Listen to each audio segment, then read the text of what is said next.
Welcome to the Blackout Show, presented by the Guillen Grid, a show about the Chicago White Sox baseball, the good, the bad, the ugly. We'll debate what's working and what's not on the south side of Chicago. It's old school versus new school baseball. And most importantly, we're keeping all the receipts.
Yo, what's up, everybody? It's Gonzo here. With me tonight is Ozzy Guillen Jr. Junior, you were at the game today. You met our friend. I was not at the game. I was at the stadium. I actually dipped out around 12, but I was there super early. They had an event for Chicago weather, and Ozzy was there, senior, and I had to go to the stadium to do certain things. And I got a chance to, while being there, run into John, who I'm not going to butcher his last name. So I'll let you say his last name. Schriffen. Yes. I asked him twice, actually, like how to pronounce his last name. So, and I had never officially met him. I had seen him in the ballpark, and obviously his broadcast, but I hadn't met him. And I actually asked him for a picture, which I think that you shared. We shared from the show's page. And I was very honest with him. I said, hey, I hadn't been upset about anything White Sox related in a long time, but I really got annoyed and kind of pissed off about the whole situation. And we talked about it, and I gave him my 2 cents. And, just he's a very nice guy. And, he talked about, I asked him what his challenges were and what he's enjoying about it. And he's just very adamant. He's very aware of like what people are saying, and he's not hiding from it. But he was very aware of it, and we talked about it, and there were other people engaged in the conversation. So the people that think that people in the media, that they don't know what other people are saying or what their opinions are. People know. So and it's, again, I think that he has a chip on his shoulder now, pretty much, to like be better, which I think it's going to make him better. And I'll put it this way: I said a joke. I said, "Well, you're way better than this team, the way that they've been playing." And it's just you just see little things. Again, one of the things that caught my eye that was interesting was Minnesota was doing early work, kind of like they weren't hitting on the field, but they did a version of like an infield outfield. The Sox didn't. Again, I don't know what their workload was, but it was just one of those things that I think that when you're not playing great baseball, those things kind of catch your eye saw sheets, saw a couple guys walk through. It's always great being in the state, and the weather looked great. But again, it sucks. I was talking to somebody from the team, an employee, and I said, the part that sucks when you lose games, like you knew you weren't going to be good. Like if you know baseball, I'm not one of those fans that, regardless of what the chairman said or Chris Getz or anybody says, I'm 39 years old and I've been in baseball long enough. I've had roles in baseball where I can judge a team on my own. And I don't think that you need to be an expert, like, have the credentials that, career-wise that I've had in baseball or being around the game that much. Like, I think you could be a regular fan and you don't need somebody to tell you what the team is doing in order for you to believe it, yes or no. I think Gonzo, like, I believe that you or Jay or Slock or like you could see what's in front of you like a fan can see what's in front of them, and they don't need them to tell them, oh, we're doing this, we're doing that, we're competing, we're not competing. It's your decision if you believe it or not. So I knew that the team going into this year, the roster wasn't as strong as other years. So I knew that, 500 would be kind of like a reach in my personal opinion. But when you look at the losses, it's not the same when you reach 60 wins, but you've lost like 2 or 3 games is like your longest losing streak. I think the thing that's the hardest is like the continuous losing, like, going on like those 5-6 game losing streak. And then the part that's hard, and we talked about it, and I actually talked about this with Ozzy and Chuck about the pregame. Like I don't envy them because so like when they're in the game and they're watching it, they're writing the show, meaning like what are the topics that you're going to talk about. So for you and I, it's a lot easier because and Jay, because we have a week, so our topics change in 24 hours. Like unless something like happened that day, so it's like a quick change. You send a message and it's like, okay, we switched it.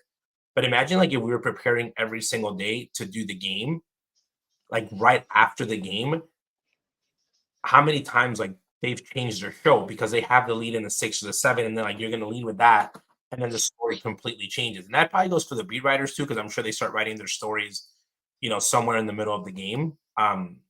That would be my guess. I'm sure everybody's different, but like it's hard because you've had all these games where you've had the lead and some things happen. So again, you want to be in close games, but even like when they lose those close games and you think that they're winnable, I think it hurts even more of it. So you're not as disappointed because you didn't get flackled, like we like to call it, but you're like, ooh, we could have had that game. So it's just like I think that the pain is a little bit harder.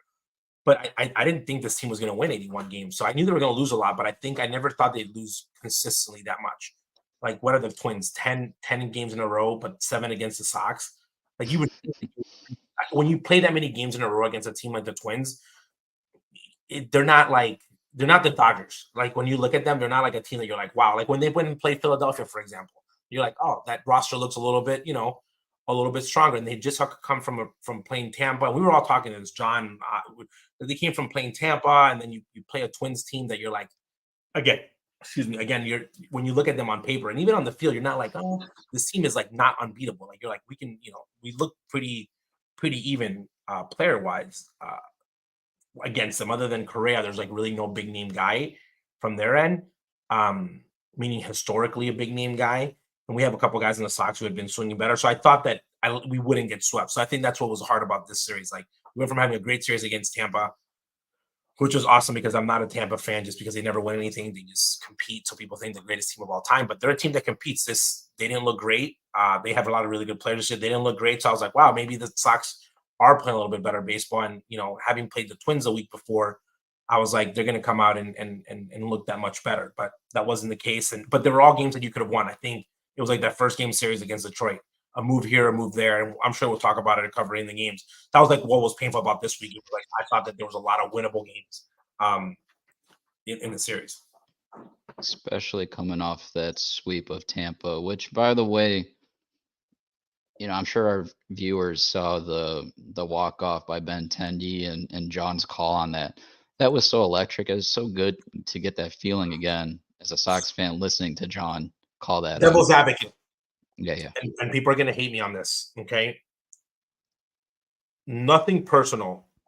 I have a very cool relationship with Jason Benetti. Nothing personal. I don't think I've ever told him if he was good, bad, or indifferent. He's good. I love him in other sports. But I think broadcasters are like an acquired taste. Like that game that we talked about where he brought that former basketball player, I forget the guy's name, and people thought it was like the coolest thing ever. I was like, it wasn't like a thing that I was like, oh my God. Like if he had brought Hawk back to like a broadcasting game with him, or as excited as a guy when they had like a Frank Thomas or somebody in the past. Again, that's just my style. It's not right or wrong. It's just my belief. But the most overrated call in White Sox history, not from a call standpoint, I'm going to say the most overrated home run in White Sox history is Tim Anderson's either bat flip home run or the home run at the home run that he hit in. Don't say the Field of Dreams. Field of Dreams, super overrated. It was the stadium was smaller. It was a walk off. Again, it was a great home run. Like it's a home run. You won the game. But I went back and heard the call, Okay, and Tim kind of made it cool, like the jump and whatnot. So Tim like lived it up, and it was the Yankees, and it was cool. I get it, but in my opinion, overrated. They didn't win anything. It wasn't a big moment. Larry Garcia's home run, 10 times more important, 10 times bigger in the playoffs off of Houston. But you're just saying the call, not the moment. No, the moment. This is what I'm saying. The moment. The call was like whatever. The call wasn't something that I was like, oh my god. If I was like did not know what the game was, and I heard the Benintendi call, okay, compared to the Field of Dreams call, just a call. Like I'm just like I have no idea what the games were, what the division was, what was going. I would have been like, this is a bigger game, just because of the level of excitement that he brought in. That like when you hear that Benintendi call, and you if you let's say you haven't watched baseball the whole time, you're like, this team's in a pennant race. Like that's how excited it was. Like a call that I was like, man, that call was really really good. So I like that level of excitement because it's like, man, if this guy can get excited for a call in that moment in April, if this guy does ever get to make a call in a pennant race, like the Sox were in that year, in a game like the Field of Dreams, which people made a huge deal about it, which I get, I really would. It's going to be I think he'll step up to the moment because he made a meaningless call, meaning like a meaningless game. You've been getting beat like the game in April. I thought that was a great call, and I don't know. I think that calls don't usually stick in your head like that. That was a call that I heard, and I was like, man, that was a really good call. Like it wasn't something that. So that's what started this whole conversation on John, I think, and I was very proud that I talked about calling people out, and I used a certain person that said that's not what they meant. I kind of picked somebody as an example from everyone that was talking on Twitter. But we said it like even before John even like stepped up and like called him out on his own and kind of had that whole thing. Yeah. I was like, I thought that it was awkward. And again, I don't even think other than Moncada, like going down a hill for a guy. I had done it with a guy like John, and I'm guaranteeing probably John at the end of his career is probably going to have a better one than Moncada had. Unless he magically comes back from the injury and has the greatest second half of all time. Meaning, people can like roast me for like the Moncada, and I have friends that are like, "You were so off." So I thought he was going to be really good. I thought he was going to be above. I thought he was going to be superstar level, multiple All-Star games. See, OJ, I feel like you have that passion for Moncada with his talent, like I do for Vaughn, because both. Yeah, completely agree. You just enjoy. You like Vaughn as a player. Like when you look at him, you're like, I like this guy. Like I want him to succeed. That's how you probably. I was going to say Moncada, #1 prospect in general in that class, and then Vaughn he got the Golden Spikes Award in college, the best prospect in college. Both of them coming to the White Sox with that talent. Both of them being mishandled in their own ways.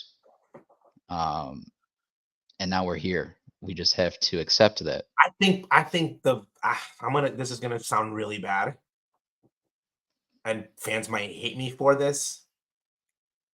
With Moncada, I think had he not been paid the money that he got paid, we might view him differently because he has flashes of greatness and he's just like an average player. I can't close the book on Andrew Vaughn yet. Yeah, his time in the big leagues has not been long enough. I'm not saying that he shouldn't be sent down or whatever, but he's still at a point where there hasn't been 8 years of him like not like, oh, this guy's just a complete trash. I'm gonna throw him in the garbage. The other reason I'm gonna say that is I like his swing. I really, and I'm gonna make an example. Gavin Sheets, 2 years ago, people were like, they were sending him to play winter ball, like in their heads, like this guy's a loser. Go send him to Mexico. Like no one liked him.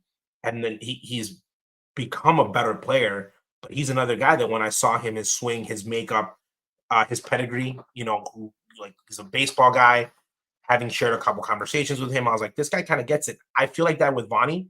Again, I don't think he's going to be a Frank Thomas, a guy that's going to, be a Paul Konerko, but I definitely think he could be a Joe Creedy. Like if you want to compare him to players like career-wise, I think that if he gets you between a Joe Creedy and like a Jermaine, like give you positive years, I think that he's not going to, I don't think he's ever going to be like an MVP type of perennial MVP every year, but I think he could be a solid big leaguer. And we've talked about it that you can build around a team where the first baseman doesn't have to be the main power or a hitter wise. But I agree. And there's guys like that. Just like there's guys that you're like, I can't stand this guy. Like, meaning it's easier for you to hate on them because of the way they play, the way they go about the game. I'm 100% honest. Eloy Jimenez for me. Like I look at Eloy and I'm like, he's not a typical guy that I'm like, he's not like a grinder, like somebody I'm like, oh, like for me, I'm like, oh, yeah, you should hit 500 home runs. Like you are built for that. You know, even though he's probably eye-wise when he's on one of the better hitters there, but it's not my type of player. So I think that whatever player you like or you kind of fall to, maybe the way they play or the way they carry, you kind of are always like a little biased about them. So, but I hadn't picked somebody like just randomly. I'm going to give it to you. I thought Daniel Palka was going to have a great after that 1 year. I went all in on him. Like I was in my head. I was like, this guy's he's gonna have a really good career. He was one.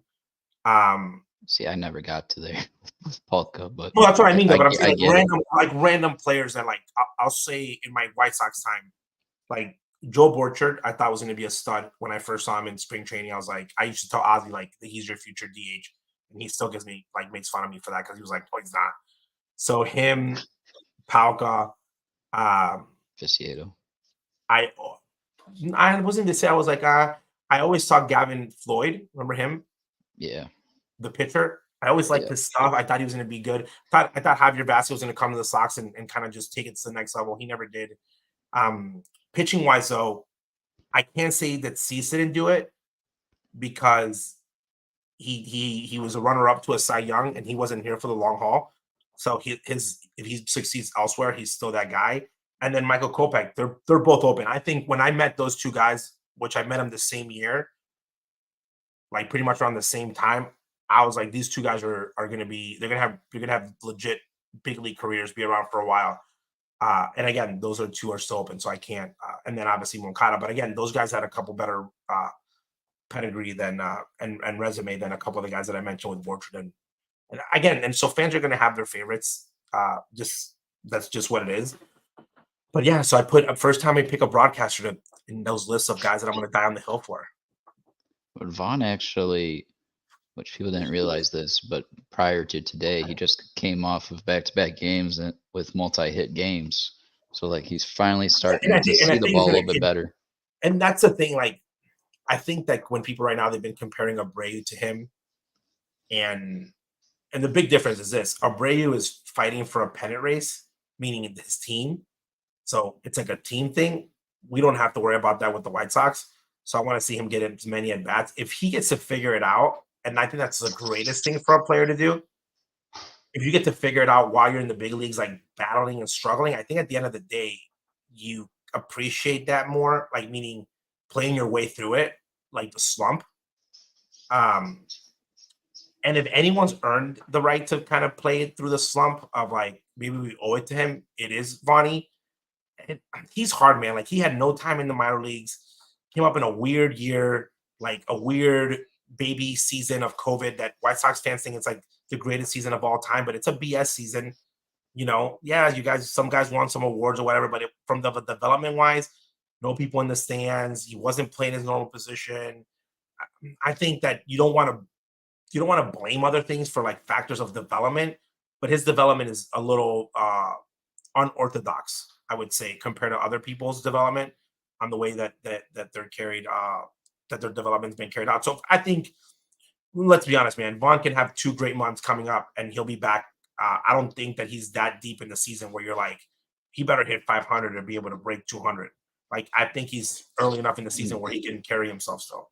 I also don't agree with, I think it's a misconception of how people said that he should have started in the minors after being drafted, but he was that good. They put him in the MLB and right away, the first 3 months or the first 2 years, he was batting 300. That's what I mean. Like, I don't think he ever came up to the league. You can't tell me that he wasn't ready. You can't fault him for that. If he had been brought up and he did a Jackson Holiday, which I think is funny because Jackson Holiday struggled and he got sent down, and we're like, oh, that's okay for Jackson, but it's not okay for Colas or anybody on the Sox from a fan base standpoint. Like, that guy's garbage. Like, he didn't make it. I think that for Vaughn, when they called him up, he was like a Gordon Beckham. His first 3 months were so good. And Gordon, actually, and I talked about this today, where we were talking about Lenny Sosa, and I was like, Gordo, like you were a part of this, like where that you figured out AAA, and that was Gordon. And then I asked him, I said, like, then did you have to figure out big leagues? And he's like, absolutely. Like I knew that I was in between these levels, that I was good enough, that I was like already past that level, but I needed to establish myself in the big league level and be able to establish myself either like a potential everyday player or potential utility.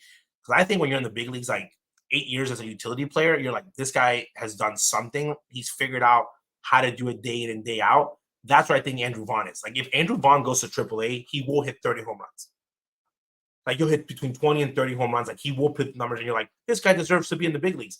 And that's why teams are always going to be like interested in him, because he's like a guy that you're like, man, this guy's going to crush. And if he went to go play in Mexico, he'd do well. If he go play in winter ball in Venezuela, he would do well. Like he's past the level of like the only level he has to accomplish is the big leagues.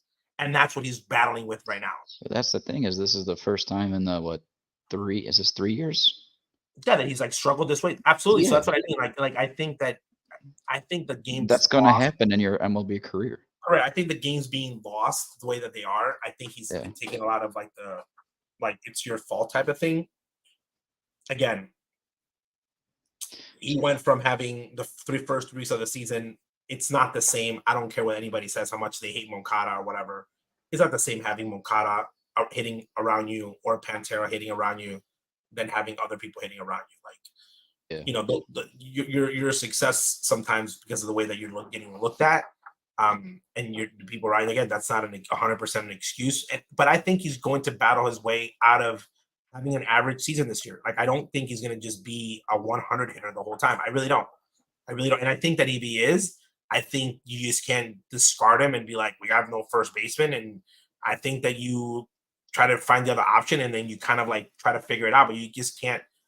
You can't give up on a prospect like him in such a low time. You just can't. I'll actually say that I expect him to not even be his average self of 250, but I think he's going to be above his average later in the year. But then again, I do have to admit, I was the guy that said that he'd be better than Pito, and I didn't foresee how this was going to. What was that? I was saying that, I hear you. I was saying I don't foresee him. I didn't foresee this where, because of his, we can, agree to disagree on how he was mishandled, but I thought that there would be more power to this point. But we saw how things have went. So obviously I was wrong on that take. But maybe not. Maybe he does bounce back for years to come. We just have to see how that pans out. But I do want to bounce back to what you were saying with Grifol and the team's optional day-to-day, it seemed. And we're going to get to Grifol's grounds.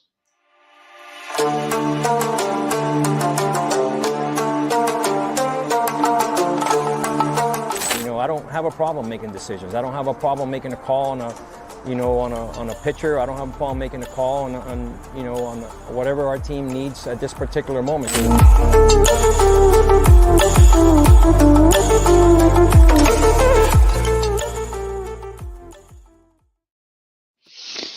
All right, this is Grifol's grounds. OJ, you were there before the game. You saw the Twins were out there. Our boys didn't show up for a day of a sweep. During the game, we saw, De Jong bobble that ball at him. But then again, not only this series, but previously, we see how they do their alignments with their cutoffs and if they take it or not, or they overthrow them. OJ, when it's this bad, how is it still optional? Like to the point where you're just not showing up? Well, I think that you could always say it was a day game. Again, do I think that they win the game because the team takes infield or outfield? No, I think it's more of a situation of just optics. Okay. Some people can say that they may have been getting overworked. Again, I don't know how much work they were putting in. But those are all things that, again, when you are looking at for example, pitching, and you are pitching well, and you're losing games because of a situation where you don't have the personnel.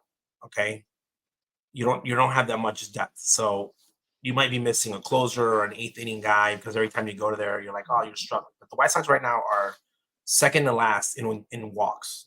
Okay, that's an issue from a pitching side. You're not doing your job on pitching.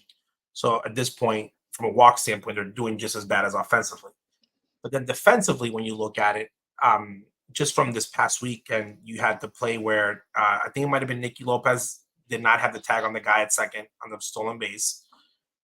You had the call today with the young Benintendi throwing the ball over the cutoff man, trying to go home and not having a situation. So errors like that, the physical ones, those are the ones that, from a development standpoint, you're like, you're not playing good baseball.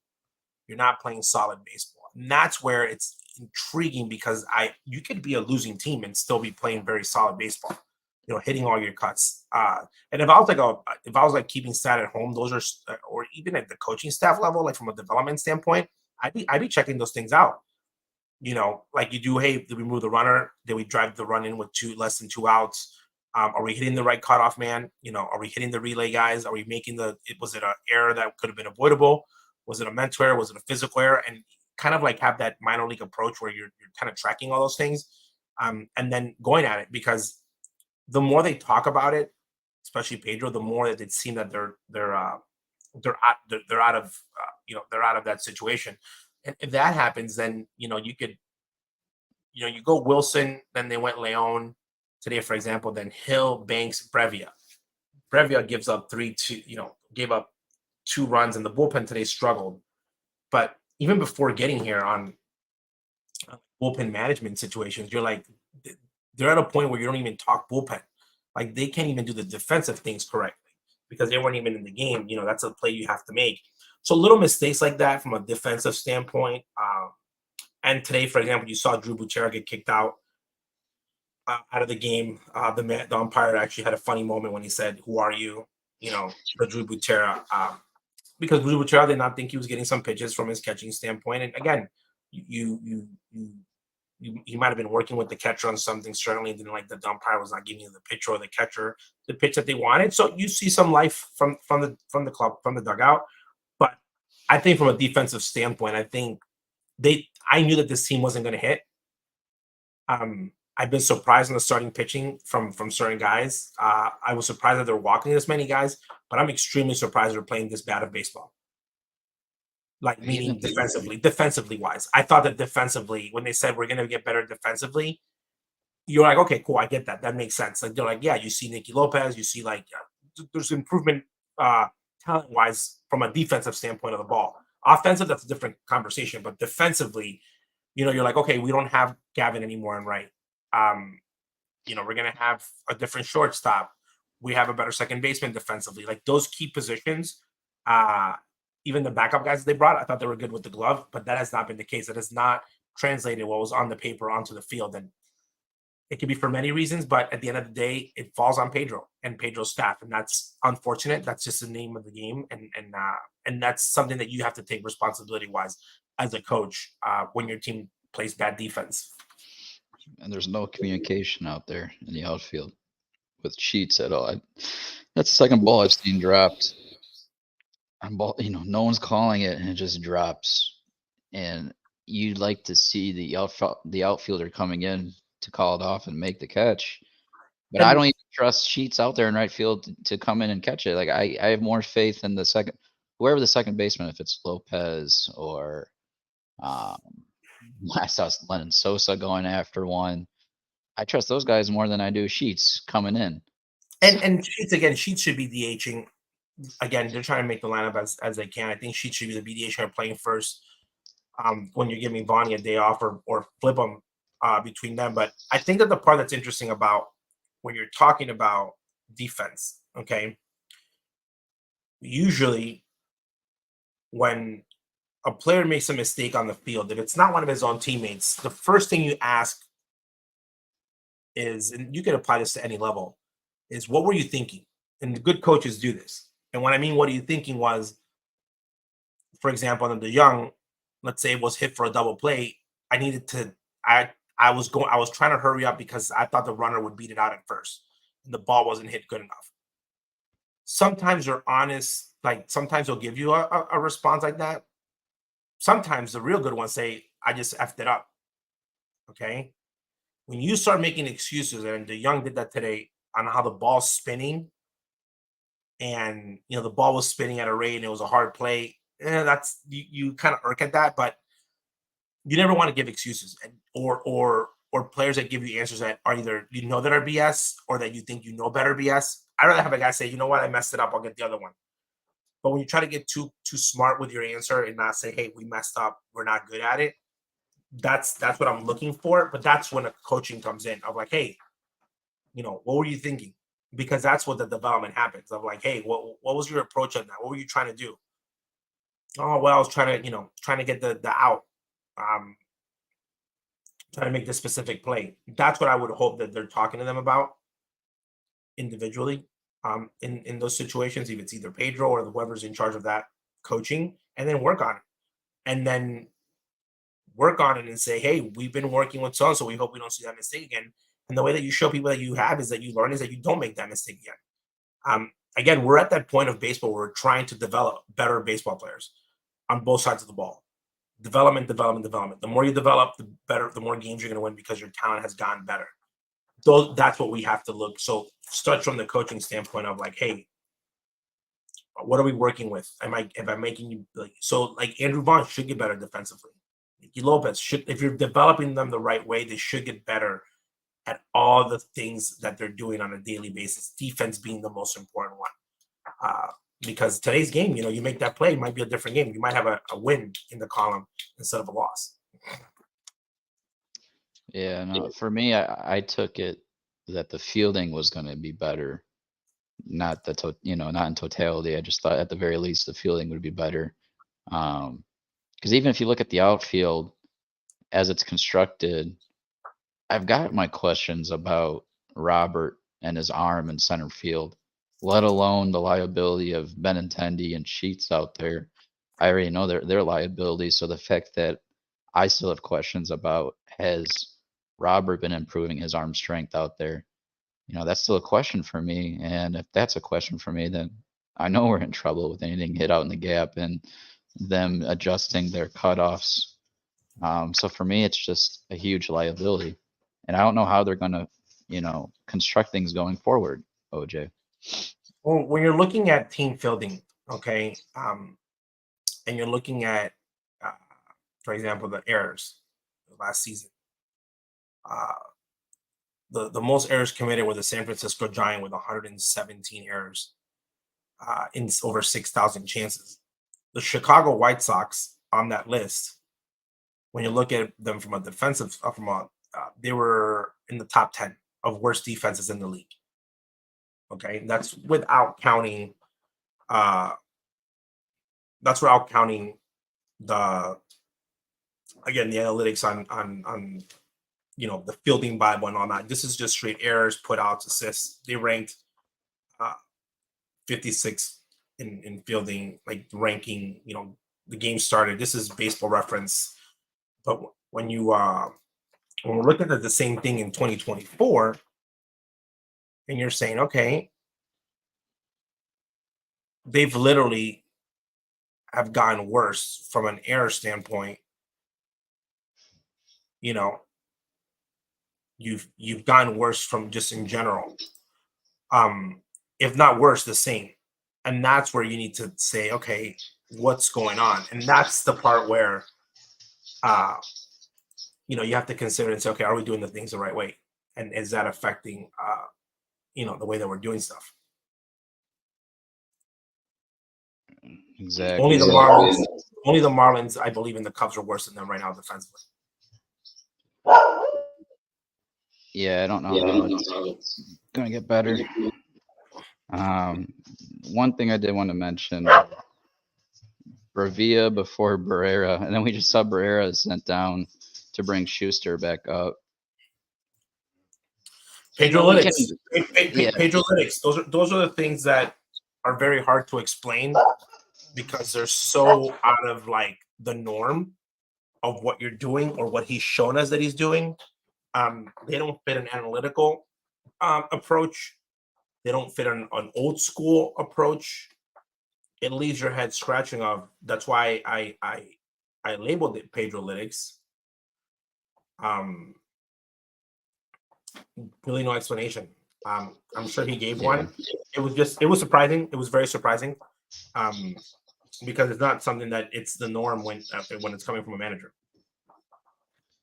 Pedrolytics, but again, you got Getz keeping switching up the youth and the veterans, and it's just not making sense on what path they're taking. I think right now they're trying to fix it at a point where you just try to find an answer wherever you can. Okay. And you might be making moves to like just make moves like, hey, we need to figure something out. I'm going to give you an example. The Marlins in 2012, the year that Ozzie was there managing, once they sold off most of the key important pieces of winning, like in the month of end of July, early August, when the trades already happened right after the deadline, there was a revolving door of outfielders. It was like they lose 2-3 games in a row, and then an outfielder was like sent down. It was just a revolving door of prospect veterans. It was like whoever has an option is going down. Like you lost a series, somebody was going down. It was like, and I think it was done of like, we're pissed, we're mad, we got to do something. Let's see if changing the position player can do it. So it becomes this revolving door of like, we're trying to figure it out to see if something clicks and get 3 games winning in a row. And then once you go into another losing streak, let's try to refigure it out. I don't know how great that's for development and for morale. It also gives you, I'm going to be honest, man, Gonzo, baseball players are human beings. Okay. You've been at work, you critique your boss, and you're like, what the F is this guy doing? That happens in baseball. And you're in the bullpen and you're like, that's not a very good bullpen move. Or you're at shortstop saying, why is my coach doing this? You never want guys to start doing that, because then it really becomes an issue. And I doubt that they're not doing that, because the moves are so like mind-boggling, I would say, at this point. Like they've gotten to a point where I think that if I'm the general, like I'll give you an example, Venezuela, okay? And Ozzie's the manager, okay? And Ozzie pulls a move like that with our team, even though he's Ozzie Guillen, I'm coming down and saying, you have to explain this to me, even if it works, okay? From a learning standpoint of like, what the F were you thinking? Did you just pull it out of your butt? Did you just like try to wing it? Was there a science to the madness of what you're trying to do? And that happens. Like, I'll give you an example down there. We had a kid who the previous year was one of the best relievers in the league. Took his team all the way to the finals. Basically got the guy was one of the best relievers. And his year started off very slowly and not well. Couldn't throw strikes. And when we started getting in the pennant race, every time Ozzie had like a really good lead, he'd bring this guy. Okay. The first time he got out of it, but it was like shaky. And I was like, I didn't ask him, but it was already in my thought of like, the general manager's probably thinking it if I'm thinking it. And the next game, the next situation that he had with a bigger lead, he brought the guy again, and the guy started getting better. And I asked him after the second time they did it, and I said, hey, what's the game that you're playing with this guy? And he said, I'm building him up because if he becomes the pitcher that he was, he's going to be key for me winning it all. And I need him. He potentially could be like at that point was like a 6th, 7th inning guy. And I'm doing it quietly because I have a big enough lead that I think that if he does give something up, I can still win the game. But I'm trying to build him up as we go. And I was like, okay, that's an explanation. With Pedro, I hope that he has an explanation like that to his general manager of why he's doing this, because it's not an obvious one of like, what, like, why is he doing this? situation with Crochet. Okay. I know not everyone's motivated by money, but a lot of people are. Okay. Crochet is pitching for a living. Okay. He is going there to pitch for a living. In baseball, you get paid on statistic. Okay. So in Crochet goes to arbitration and they're like, hey, you only had 7 quality starts versus, oh, you had 12 quality starts. Talking about each quality start costs a couple $1 million. Okay. You always want to give the confidence to your player of like, hey, we want you to make as much money and be as successful as possible. You start pulling guys out at 77 pitches. I hope that maybe that's what Katz was talking about. Of like, hey, this is a plan we're following, and everybody's on board because you don't want to make anybody feel like, why are you making that move? Like, why? Like, you don't want the player to be like, why are you pulling me out? Like, you don't want me to get the win. Because you're always trying to protect them. You're always trying to protect them to make as much money, be as successful as possible. So like that move for Crochet with 77 pitches, that was like the one move of the week that I was like, and it worked out. Brad Keller came in, did great, which he did awesome. 2 walks, and then he got himself out of it, looked really, really good. And it worked for Pedro, but it was like a move of like, yes, it worked for you, but is Crochet okay with it? Because had he gone one more inning, that's a quality start. That's more money in the bank for him later on. So I'm thinking like, I got to make sure that Crochet is good for the future.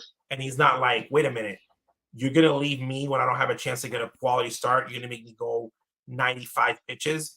But on the day that I have an opportunity to get a quality start, you're going to pull me with 77 pitches. That's the part where I was like, that's a very dangerous line that you don't want to, that you kind of got to be careful when you're covering it. Right. And I want to, because I want to take a look here at the roster a month into this. To me, it looks like they basically have a 3-man rotation because they keep playing with Flexen and Keller. For me, I feel like they're waiting for Clevenger to get healthy so they can bring him up to make it a true at least 4 guys in there. Because if you look at it, it's Crochet, Fedde, Soroka, and then Flexen and Keller. I don't know how Flexen and Keller are still there, but because at the very least, I would have kept Nastrini and Cannon to allow them to keep getting their starts and developing in the major leagues at the bottom of your rotation at 4 and 5. Then they keep these yahoos up here, and then you can decide on if you want to move one of them to the bullpen or just send one of them back down to the minors if they're still doing poorly when Clevenger is ready. Because you just could have had 2 more starts out of them since we've last seen them. And when I look at the bullpen, I can't believe we still don't have, besides Banks, that we don't have another lefty to give a shot. Then keep throwing Tim Hill out there, 34-year-old Tim Hill. And at the same breath, you got Leone also in I think he's 34 too. But there's a guy right now I'm keeping an eye on is Lane Ramsey down in Charlotte, because that's a right-hander. I want to see what he can do at the big league level. And I don't know how there's a couple of righties in our bullpen that we're just wasting time on. So again, it's just the whole pitching staff that I don't understand when this is supposed to be a developmental year, that we're still questioning what we're doing here. OJ, it just frustrates me when I look at, that's just the pitching staff too, because then when you go on the other side of it, right, we saw Sosa, going back and forth. I thought he was getting better than the year prior with his reps here at the big leagues. Yeah. But then we just sent him down, and we bring who they bring up? It's a Shoemake. Did Shoemake come off injury? Yeah, Shoemake came back. Well, you brought up Alito Ortega to play center field. And Grossman. Robbie Grossman. Because you DFA'd Pilar, who's now in with the Angels because of Trout being injured. But at the very least, I would send Ortega and Grossman. I would just probably DFA them, to be honest with you, and bring up Oscar and De La Roche from the Mariners that we got, and get them some reps, because they can be a whole. I wouldn't, I'd rather see them in the outfield than Benintendi and Sheets, at least for Sheets. Um, do with what you will out of that, but even in the infield, I'd bring back. So I need to get Sosa to get more reps in the big leagues. And I know with your conversation that you had with Gordo, how is Gordo going to develop in the big leagues if he's just riding the bench, not getting those important reps? Um, does that mean that you send down either Shoemake or DFA Lopez? Because we were supposed to get a whole lot more out of Lopez, and we're not. So Well, I think you just measure your future. yeah. Like, what are you trying to get at the end of it? Like, I think the funniest thing, and I've tweeted about it. Who said that Paul DeJong was an elite defender ever? Where are they getting this info? Paul DeJong's always been an average fielder, like a normal to below average fielder. He's always been known for his bat. No one ever had Paul DeJong and said, "Wow, we just got Ozzie Smith to come play defense." Like, for example, on Nicky Lopez at second base, which his knock has always been is that he can't play short, but he can play second. So that's just the part where it's interesting, that they don't like DeJong now, but he was never there to be there for his defense. That's the ironic part. So again, the roster construction at times leaves you mind-boggling because you're like, okay, what are they thinking? Like, what are they, go from there? So that's what I think. And this is a situation where even if they got rid of Grifol, I'm sure, if let's just say your dad was hired, you'd be behind his, he'd come home to vent to you, and I don't know what the options are at this point. You'd have to wait till the offseason to really make a push at turning the roster over on whatever direction you may go. But again, you'd have to truly wait several months to get some of these guys up here at the major league level before you can actually see some youth. Because besides Sosa, you got to wait for Montgomery and Cuero and Ramos to get to AAA, and we talked about that before. So for now, that wraps it up, OJ, on the internal look to this point. I would highlight guys like Fedde and Soroka. You hope that they continue to pitch well because Fedde's on, I think, at a 1.4 WAR right now.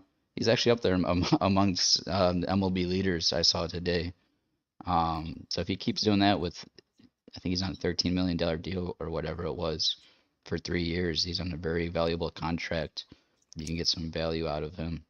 And Soroka too. Soroka's starting to, pitch well here. So that's a guy I don't want to see DFA'd at all coming up. If he starts to go downhill, I hope that he continues to go here.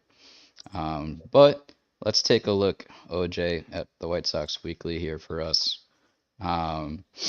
We go on the road, 3-game series in Atlanta, not Atlanta, sorry, St. Louis to face the Cardinals. Friday, Saturday, Sunday. Friday, Brad Keller versus Sonny Gray. Sonny Gray's been pitching his ass off, coming off of injury. Saturday, we're just talking about Fedde Wet. If he's going to go up against our boy Lance Lynn, that's going to be a fun see Lance Lynn go up against us. And then Sunday, Garrett Crochet to be determined from St. Louis. But a guy that we're used to seeing, William Contreras, batting .258, 5 home runs, 10 ribbies. He's their best hitter at the moment, and this is a struggling St. Louis squad right now, which I thought they would be playing a little bit more better than they are, OJ, but I can see us actually taking two out of 3 in St. Louis with how things are going. I think obviously Sonny Gray is going to be pitching a hell of a game on Friday. They probably take that one, but the other 2 games I see us winning. What do you think about the St. Louis? I think it's the same thing with the Twins. I think you have your 2 best pitchers in talent wise with Fedde and Crochet, coming off really good starts. You got 2 guys in opponent wise where I think that you can offensively, you're not facing juggernauts, from a pitching side of the ball. with Lance Lynn. I do think Lance Lynn is probably going to try to come out and pitch the game of his life just because it's against his old teammates. I feel like he's that guy. And I cannot wait for the 7,000 million tweets about that's my guy. I miss his attitude. OMG. Because part of the situation your team is in right now is because of Lance Lynn. You know, his decline after his 2021 season, which he was really good, and then he did sign the extension, and he was never the same after that. He had 3 good years there. Was his best year was the first one, where he came in 2020. His second year, because his first year was the COVID. No, 2019, right? The COVID year was the year that he was in Texas. Still, he came after the COVID year. He came Tony La Russa's first year. So ever since 2020, so 21 and 22 is where he struggled. Meaning he wasn't the same. I thought 2020 and 2021 he was up there for Cy votes. That was his first year. He had a pretty good third year in 22 too. He was pretty decent. Compared to who? In the staff? Okay. In 21, yeah. He went 11-6. That's the year that he finished third in the Cy Young voting. Okay. Mm-hmm. He had a 2.69 ERA. The White Sox extended him. That's when he threw the 157 innings. His 2023 wasn't horrible. He threw 183 innings, but that's when he was traded to the Dodgers. So his numbers were not horrible with the Sox. 3.99 ERA. So yeah, his third year with the Sox. The year that he struggled was the second year, the 22 season, which was when horrible. It was through 121 innings. Like if you look at those games now, 21 starts, which again he was coming off an injury, compared to what people are doing now, sounds elite. So I think he's going to come out with everything he can. So I think the White Sox guaranteed at least one win. They cannot get swept by the St. Louis 14-17 record. They just can't. Not possible. I mean, it should not be possible. So one at least, 2 to win the series, but no sweeping. They cannot sweep the Sox. Yeah. And the White Sox stay in the road on the second series of next week, going to Tampa Bay Monday, Tuesday, Wednesday. We get the rematch, OJ. Monday, Soroka versus Alexander. Tuesday, Flexen versus Eflin. Wednesday's Keller versus Savali. Savali got actually lit up at the rate when we played him last week. I was shocked about that because I got him in fantasy and I was not happy about him getting lit up at the rate. But I feel like Savali will bounce back on Wednesday in that matchup in Tampa. But I think, this is tough because I think Sox take 1 of 2. Or sorry, 1 of 3. 1 of 3. I think that one's 1 of 3 because I doubt that they'll sweep them again. American League Central has 4 teams that are above 500, the supposedly weak division in the league. Tampa's bottom of the barrel, 14-18 in the East. They're not playing great, but I doubt that the Sox will sweep them, both games. Well, both series. Yeah, and Paredes right now, I like that kid. He's batting .291, 7 home runs, 17 ribbies. I still got some shares of Yandy Diaz, and gosh, I hope he turns around because having him in Torque is tough in fantasy right now. I just need a first baseman to turn around for me, but they also got Caballero, who's batting .260-ish with 9 stolen bases. He's pretty sneaky at shortstop, OJ. For a struggling squad, I believe once they get back Josh Lowe, they can start to turn it a little bit. But their pitching needs to really pick it up too. I am definitely shocked of Tampa Bay being last in their division, but at the same time, it's a very competitive division, the AL East right now. So that does it with the 2 series coming up. And OJ, we're getting to picks to click. My boy, I picked Mendick last week, and Mendick was batting .250 for the 7 days, had a home run, 3 ribbies. I think Sheets had a higher batting average at .270, but he didn't have no home runs or No, I thought he was going deep. yeah, and Mendick, to say the least, had the better production wise. So I take the victory. And now I'm 3. I got 3 picks. You got 1. Justin has 0. Slavko, we haven't seen Slavko yet, but he'll be back shortly. I think I'm gonna choose. Whew. I gotta bring Hi Mom. I gotta bring him back. Eloy. Since Mendick's off the board, I'm gonna pick Eloy. And I'll leave it to you. Yeah, again, Pedro. It's all about who Pedro's going to play. I gotta be honest. At this point, when I'm making my picks, just because, in reality, I don't know. You know, it's a different look. But you know what? I'm gonna ride Andrew Vaughn. I'm gonna go with Andrew Vaughn. Just for my agenda, I hope he does continue to see the ball. He has to do better than Eloy Eloy, yeah. Than Eloy for me to win. So I think that Andrews might have a good series. It was between him and Benintendi just because Benintendi was kind of waking up. But I'm gonna go with Andrew Vaughn. Oh, I like that. I like that pick.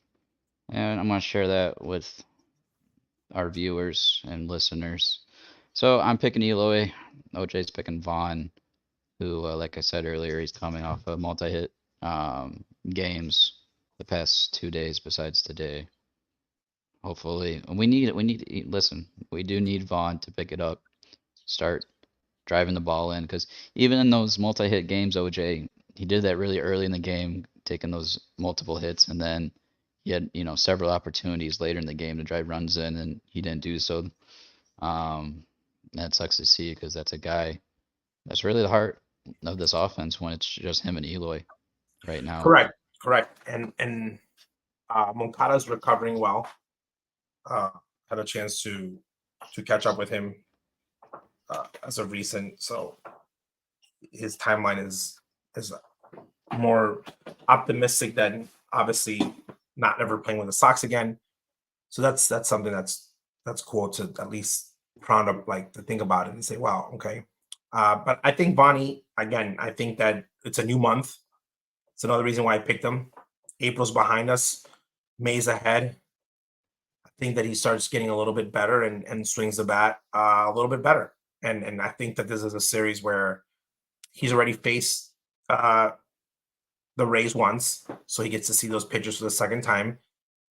And I don't think anybody on that Cardinal staff that I'm like, wow, it's, they're going to dominate him. I think he can really find himself in this series and kind of take one at bat at a time, man. Don't look at the stats. Just take one bat at a time. I hope he walks a lot if he's not getting hits. I hope that, strike rate goes down and just tries to strokes and starts looking for those gaps, because when he starts looking for those gaps, that's when the home runs are going to come.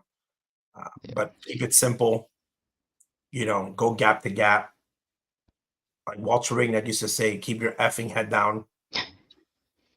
And I think that he'll get there and, cancel out the noise and just find your stroke again. Yep. And before we get to shout outs, OJ, I wanted to talk a little fantasy baseball because we haven't got to it in a couple weeks, but we're a month in.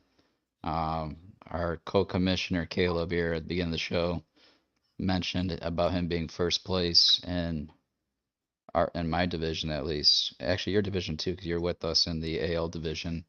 And Caleb hit me up for it. By the way, Caleb tried to rob me.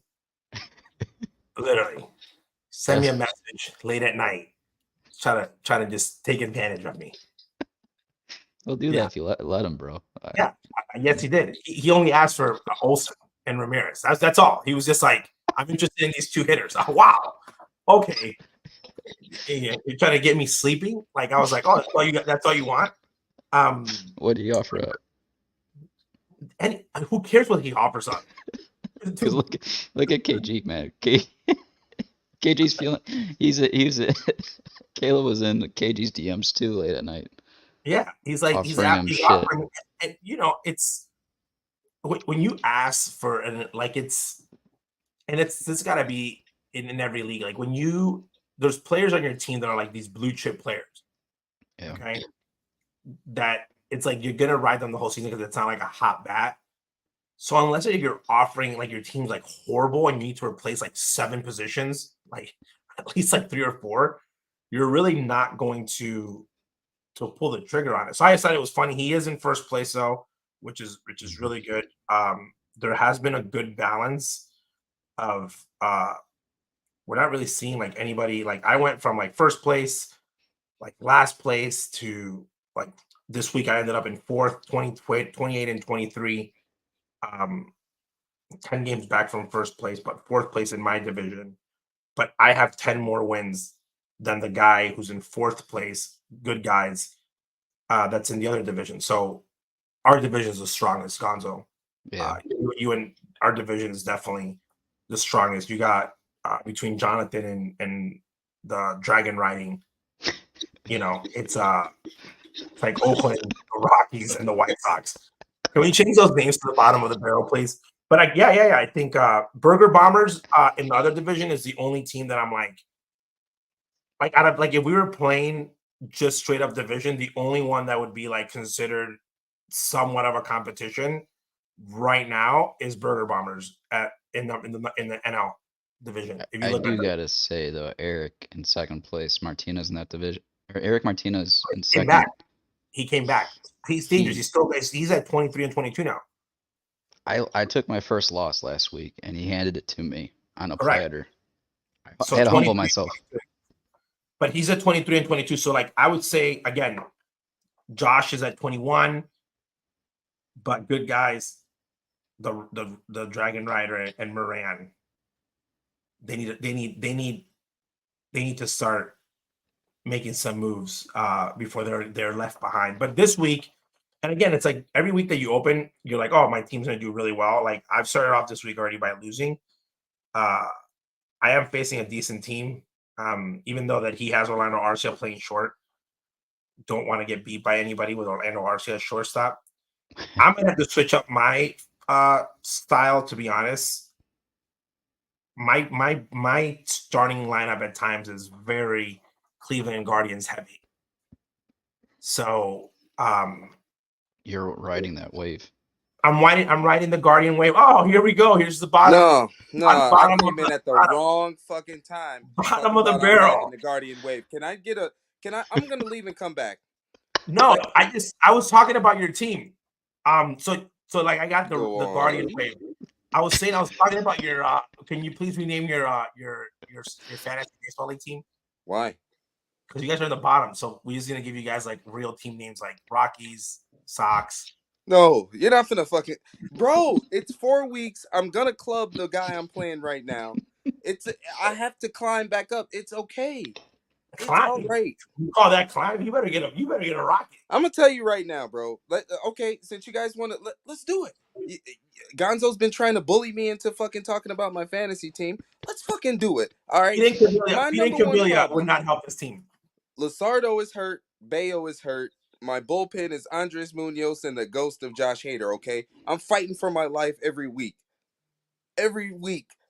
I could be down 20 points. I'm only down 13. It's gonna get caught back up this weekend. All right. Are you getting PR quotes from the White Sox? So that's what you said right now. Yes. We have Pantera down, we have this guy down, we have that guy down. But that's the truth though.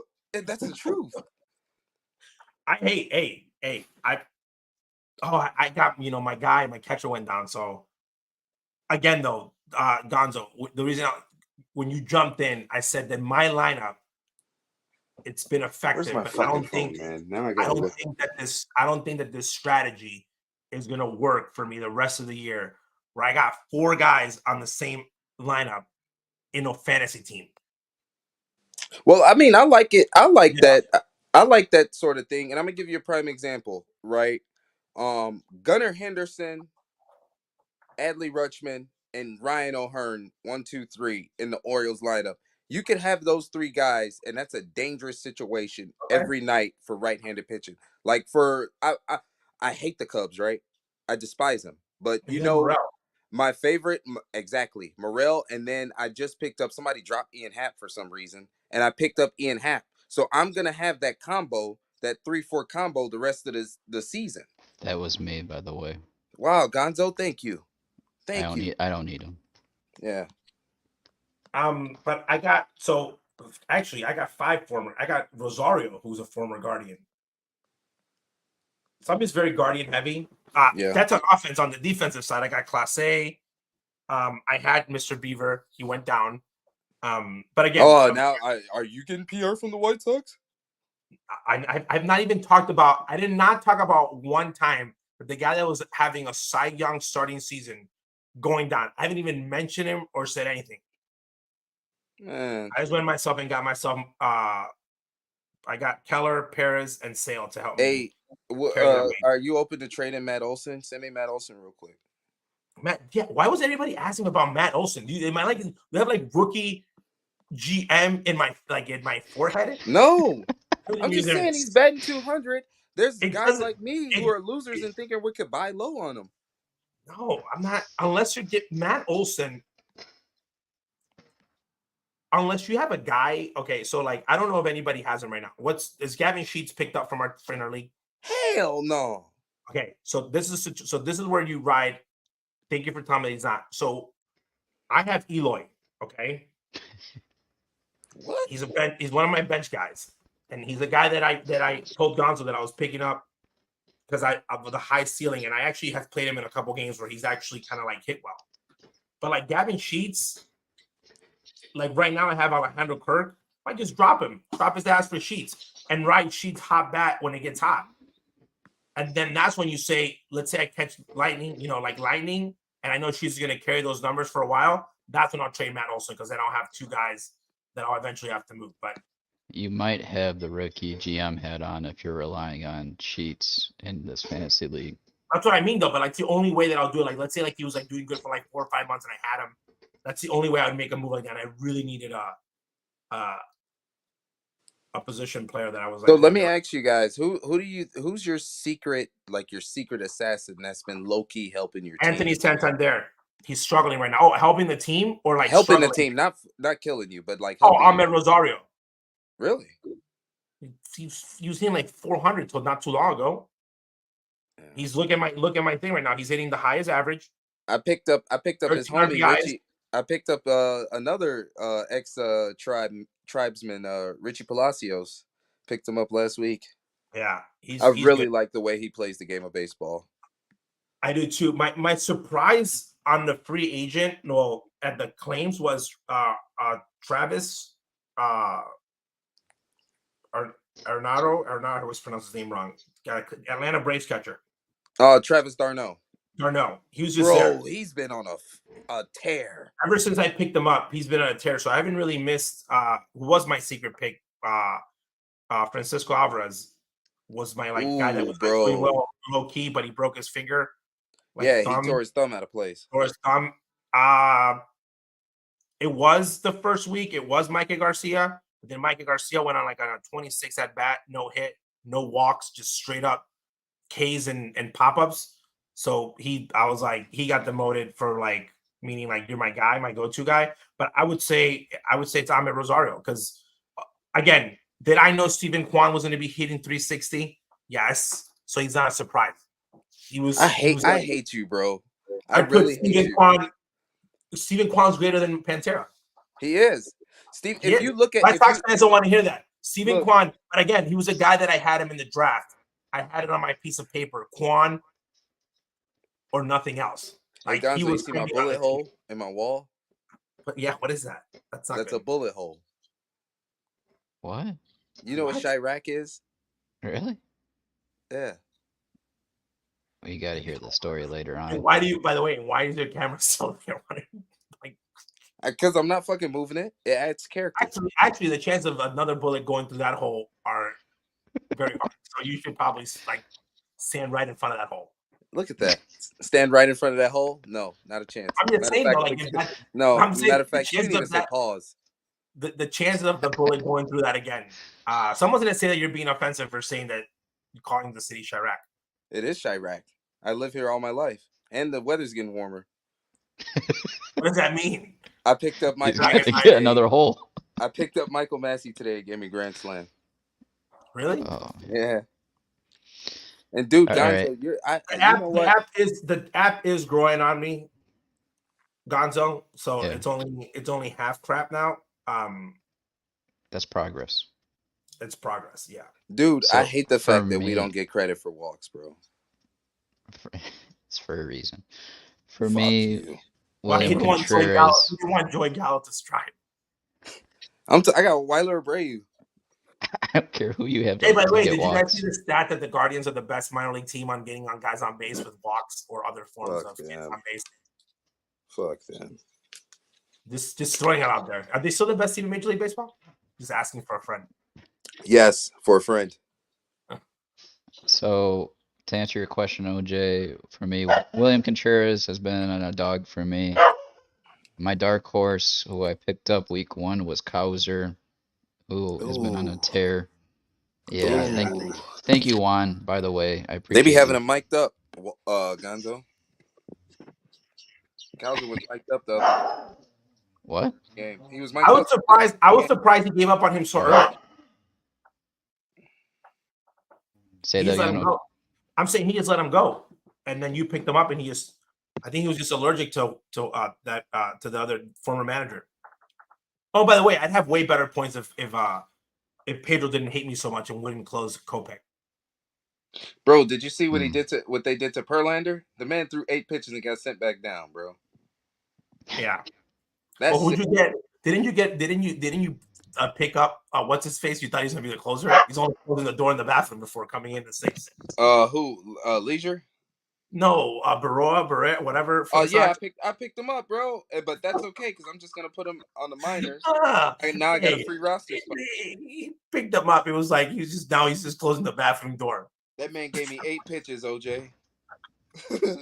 He hates it though. By the way, I still have Michael Kopech and I won't let him go, and I have him like in 3 different leagues because if there is a managerial move, whoever the next manager comes in is probably going to keep him as a closer. Yeah. Well, I also gotta say, I finally got Albies back off injury, and then who else from this team can I highlight? A good pickup for me was Caballero. I needed my steals. Oh yeah, bro. And he him with Ahmed Rosario and Richie Palacios. Like Tampa Bay has been putting a lot of base runners on the base paths with medium to low talent. Like if you think about that lineup, Isak Paredes has been the sole power threat.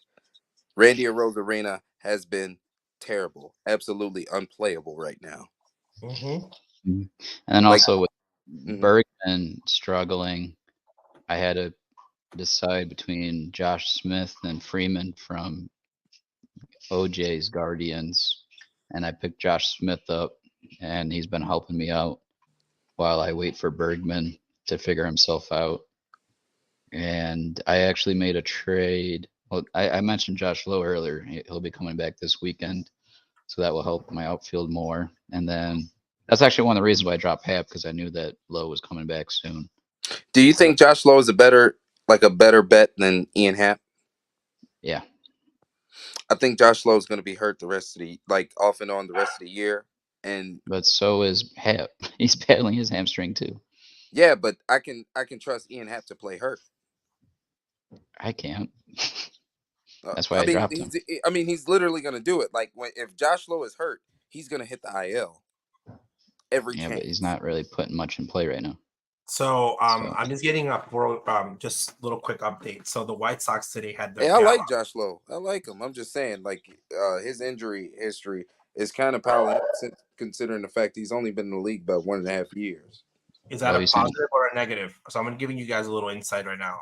The White Sox today had their gala event, which Senior actually tweeted a picture with the mom of the house, Ibis. But I am being nosy, and I said, did Pedro Grifol attend the event? Just because I'm nosy. And he did not attend the event. Why not? Don't know. But this is the part where It's called Beyond the Diamond. Okay, that's like Jerry's thing, like charity events. It's the White Sox biggest gala. All the players are there. Like all the players are there. I went to it like a while back. It's actually a really cool event. Not a very expensive event to attend because it's all like the VIP. So it's like the really high rollers of like White Sox charity. It sets the base up for everything. White Sox charity is awesome, but the manager not being there,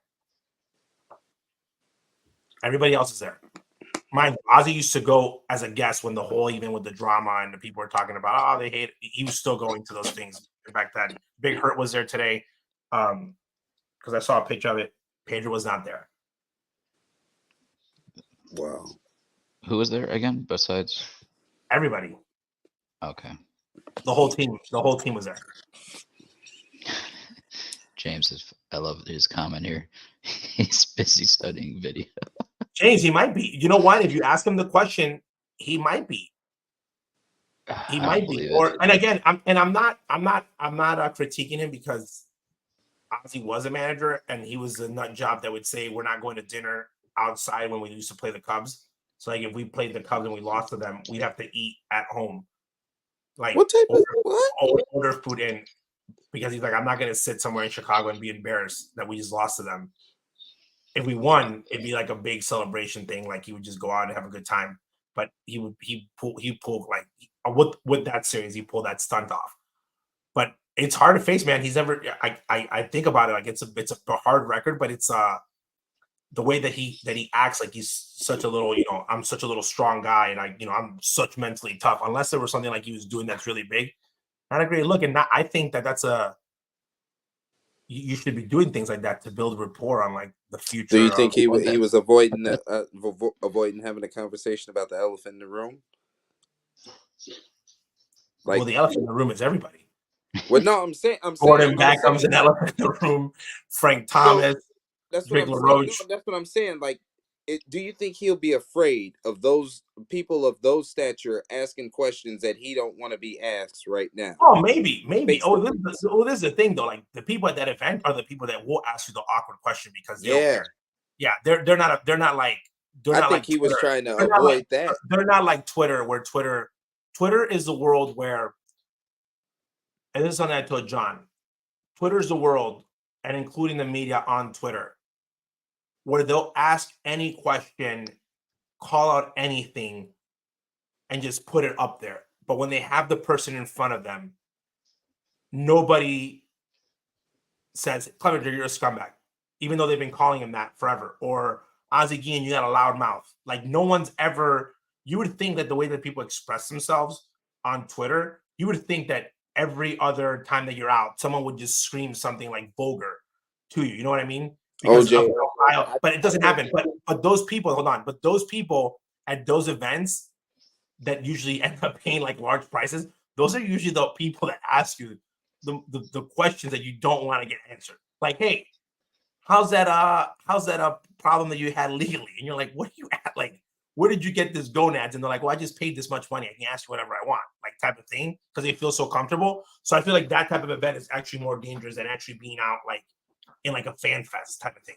Absolutely. And that's what and remember when we first started having conversations about like how Pedro Grifol carries himself socially, like he's a very masculine presence. He wants to be viewed as a man. But in those Met galas, sometimes he's getting brought down a peg because he's around so many prolific people. Like the Big Hurt is fucking imposing. Ozzy Guillen Sr. is very imposing. Like he's thick in a room. Sometimes that could suppress a guy like Pedro Grifol, especially when you could just look on the paperwork and he doesn't have any leverage to bring to the conversation in a positive light for himself or his profession. Correct. And it was like Frank Thomas, Harold Baines, Ron Kittle. Yeah, that was. But you even got John at these events, so if your manager should be there. Well, Chris Getz is there. Yeah. Well, John has to be there. He's on the stage. That's and those events is cool. It's quirky because I went to those events like when like Robin was having the struggling years, and I remember like Ozzy and Robin took the picture together and people made comments about it. Ozzy and Robin are like they're really cool. and Ozzy's been there with Rick. I got pictures of Ozzy and Rick Renteria. But it's an event that's like if you're part of like the White Sox ecosystem, they invite you to go because, again, people want to see Hall of Famers, and it's something that just everyone does. Like goes to this thing. It's like a thing. So unless, again, people could have like family responsibilities for whatever reason, but not being there, it's I'll put it this way: if I'm a player and I have to sit through this and I'm hitting 190, you better hope that I hold my coaches there and my manager sitting there in misery with me. Yes, it gotta feel like you gotta feel like somebody's in the fight with you. Because at the end of the day, man, baseball, the season is 6 months. It's a long ass fucking time if you feel like you're struggling alone. Oh, correct. And that's what we're going to wrap it up with John. And that's why I think, Gonzo, everybody loves John, because John has been the guy to these players and to everybody. Because every player that I've asked about, like, oh, they're like, I feel like John's been the voice of like, yeah, I know that we're not great, but I'm not going to let you down. I'm here for you. I am the voice of hope that you want. People come up to Ozzy and they're like, how come you're not more negative? And Ozzy's like, I'm not happy. I'm not going to go up and be like, what's your prediction of the game? We're just gonna get our brains bashed in. Like even when you're a manager, you don't have that attitude. Like I've asked Ozzy straight up, I'm like, dude, were you ever a manager or like a player and you were like looked at the other team and you're like, well, we have no, like, I don't even know why we're even going on the field. And he said, no, because that's what losers do. And that's a huge statement, because I might have some loser mentality because I'm so rational that I'm going in and being like, I'm like, I'm about to just get destroyed by this guy that's I'm going to face right now. But that's, again, when you're a competitor, you go up there and you're fighting for like every inch that you can get. So I was in the studio with Chuck, probably like, yeah, I think, we're going to find the best way to get, to get that W as, however you can, just the way like the players are too. So I think that attitude, I think that's why John has been such a positive thing, because he's like, I'm taking the opposite route. I'm going to be Mr. Positive. Like, I'm going to be here for your, for this new wave of like running. And I think that we haven't had that anybody stand up. The last one to do it the last time around was the GM, where everybody, I remember when they used to have town hall meetings for him. Remember that? They used to have town hall meetings and Rick would talk about the future and White Sox fans would get up and clap and say, Rick, oh my God, he's our savior. And they, they'd say Kenny was horrible, and Rick would take pictures with like people on Twitter. Yeah, that changed real quick. But he was the guy that was like the positive guy, like the guy who was carrying the vision. Before we get back to the fantasy side of it, do you think there was any truth to the report of Francona? Here's the thing. Number one, Terry said it. So if he said he wants to come back, who are we to? He's not 80. He's what, 64, 65? So I think for Terry, the main issue was and always will be now the health situation, because he was out ever since the COVID year. His health has not been the best. So you've seen like interim managers and ups and down. I think that's where Cleveland was like, hey man, like get KG up out of here, bro. KG, get KG up out of here, bro. KG, that's just cold-blooded. That's awesome. That was awesome. By the way, we should make a t-shirt that says optional. Optional. Oh my God. Hashtag optional. Hashtag optional. No, but hey, get that shit in the works, Gonzo. I'm serious. Yeah, Gonzo. We need a shirt that says optional. No, so I think going back to that point, KG, the Blackout Show is optional on the 13th. No, get the fuck out of here. No, I'll kill you. So like, I just lost my train of thought. So I think that from a standpoint of where you're at to where you need to be, I think that you want to have somebody that you feel like is supporting you, even when you might think is like a detriment, like that you are kind of like acting like a lunatic. I think when you're in those positions, you have to stay, as positive. But like, again, actions speak louder than words. He might stay there and be like, I'm here with you guys. And then not attending this type of event is when you're like, oh, really? You're here, but, you're not saying anything or backing up or and it's like when, like, when they with the crochet game, was it going to change anything of him going out and arguing for a crochet? No, but you're like, man, that's my guy.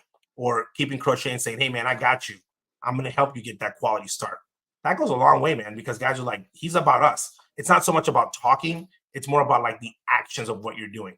And that's what a real player's manager is. Not somebody that assess things that they're going to do. It's like literally having, like, for example, Ozzy Sr. And I go back to Ozzy Sr. because it's one of the guys that I know the most, but Jeff Torborg used to do it too, where Ozzy would be like, family is number one to the players. Like, when the game ends, you're going to get fired, and the only people that are going to be around you are going to be your family. The fans are going to say you suck, and then in a couple of years, you're going to come back at you because he lived it as a player. So it was like an unwritten rule where kids could come in the clubhouse, and the media and the fans are so dumb. And I'm going to say this, that they thought that we were kids just because we were his kids. We were grown ass people. Like, I was 21. My brother Ozzy was like about to get into high school. So like grown kids. So the rule wasn't because of us. Like, we were grown men already going into, like, we already had jobs with the White Sox. Ozzy was practicing with the team. Like, it wasn't for us. Like, I'm making this rule for my family. Because all the kids that were walking in, it's like, if he did it now for, like, as a manager, it would be because of his grandkids. Because his grandkids would be coming around and causing a havoc. But he would let players and be like, hey, you can have your dad here whenever you want in the clubhouse, your father, or whoever either your stepdad or your real, like the guy who made you, whoever's your father can be here with you, okay, and during the hours that we can have him, so you can spend time with him, and then you can bring your kids. So it was a really big clubhouse. Ozzy didn't have to say every day on the media, we're a family, we're this. The players knew it. Like, the players could be like, hey, Ozzy, like, I have this family emergency. It wouldn't be like, it didn't even have to be said. It was something that was just part of the culture, just as much as it was Ozzy cursing on TV and throwing guys under the bus. Like, the guys would be like, if Ozzy doesn't throw you under the bus, he doesn't love you. Like, that was like their mantra. Like, that's how he had built this team mentality. But Pedro falls into this concept of, he says things like, I'm there and I got your back, but then his actions don't match that. So this, again, goes on the list. Again, he could have had a million things to do, but little things like that are like, oh, why is he not here? I want to bring up something real quick since we're on the topic. Like, Ozzy is very vocal about how much he hates my boy Nick Swisher. Do you think if Nick Swisher played on this White Sox team, the same guy in 2008 that Ozzy hates, do you think Pedro Grifol would be man enough to say, hey, Nick, get your shit together? No. Well, I think that to the Nick, and this is a funny thing. One day we're going to talk about the Nick Swisher thing. The most awkward thing about the Nick Swisher situation, because people always say, like, oh, what situation was the most awkward for you of Ozzy's managerial run? And people think it's like the Twitter war with Kenny. Like, I knew where I stood with Kenny. I worked for the team. I knew where I stood with Kenny at all times. Kenny's like the Vince McMahon of the White Sox. Like, he literally would have like the Vince McMahon walk. Like, Kenny was like intense and then like super intense. Like, there were the levels of Kenny during the season. He was like there's just so many funny stories. Like, working out, and you ask him like, why are you working out? And he was saying like things like, I got to beat up so ass. Like, he was like intense. Like, he was not, like, I saw him walking in after a game and like destroying players, hoping that somebody would say something. So like, you'd think that he'd slap him. Like, he was an intense guy. Like, I watched games with him. Like, I remember the guy Garrett Richards, the pitcher, Garrett Richards. Yeah. The Sox. Like, I saw one of my funnest games I ever watched with Kenny was Richards in Minnesota, and Kenny watching that game, like, as we were sitting with him, and it was just so intense that it was like he was always on it. Like, that was just his attitude. Like, you knew where you stood with him. So I never had an issue with Kenny. I think he's a very smart man. He's just super intense, like sometimes to a default. But I knew where I stood with him, so I was never awkward with him at all. Maybe my brother Oni, different story. Me, I never had no awkwardness. But my biggest awkwardness was with Nick Swisher, believe it or not, because I was actually really cool with Nick Swisher. Like, Nick Swisher and I were like cool. Like, I hang out at his house. Like, we hung out. Like, I was probably one of the few guys that he had like that we were cool with. And it got to a point like early in the season, I was like, yo, I used to call him Dirty 30 because that's what he self-proclaimed himself. I was like, yo, man, like, you need to not do this because like you're pissing off Ozzy. Like, you're pissing off a lot of people on the team. And he was like, oh, that's just my style. So I knew where Nick came from. Like, it wasn't anything that was just how he is. And I don't think from a baseball standpoint, I think he should have been a corner outfielder and not lead off. That's what the Yankees did with him. I think the way that he was used was not the perfect fit for him. But things happen where Ozzy and his culture never fit Nick's. So my dad would be like, tell your boy this. So it was like, I was like in an awkward position of like, yo, I'm friends with this guy. He's like pouting. And the guy who's like making him pout is my dad. So he'd say, I'm pouting. So we'd be like in That's this the American dream.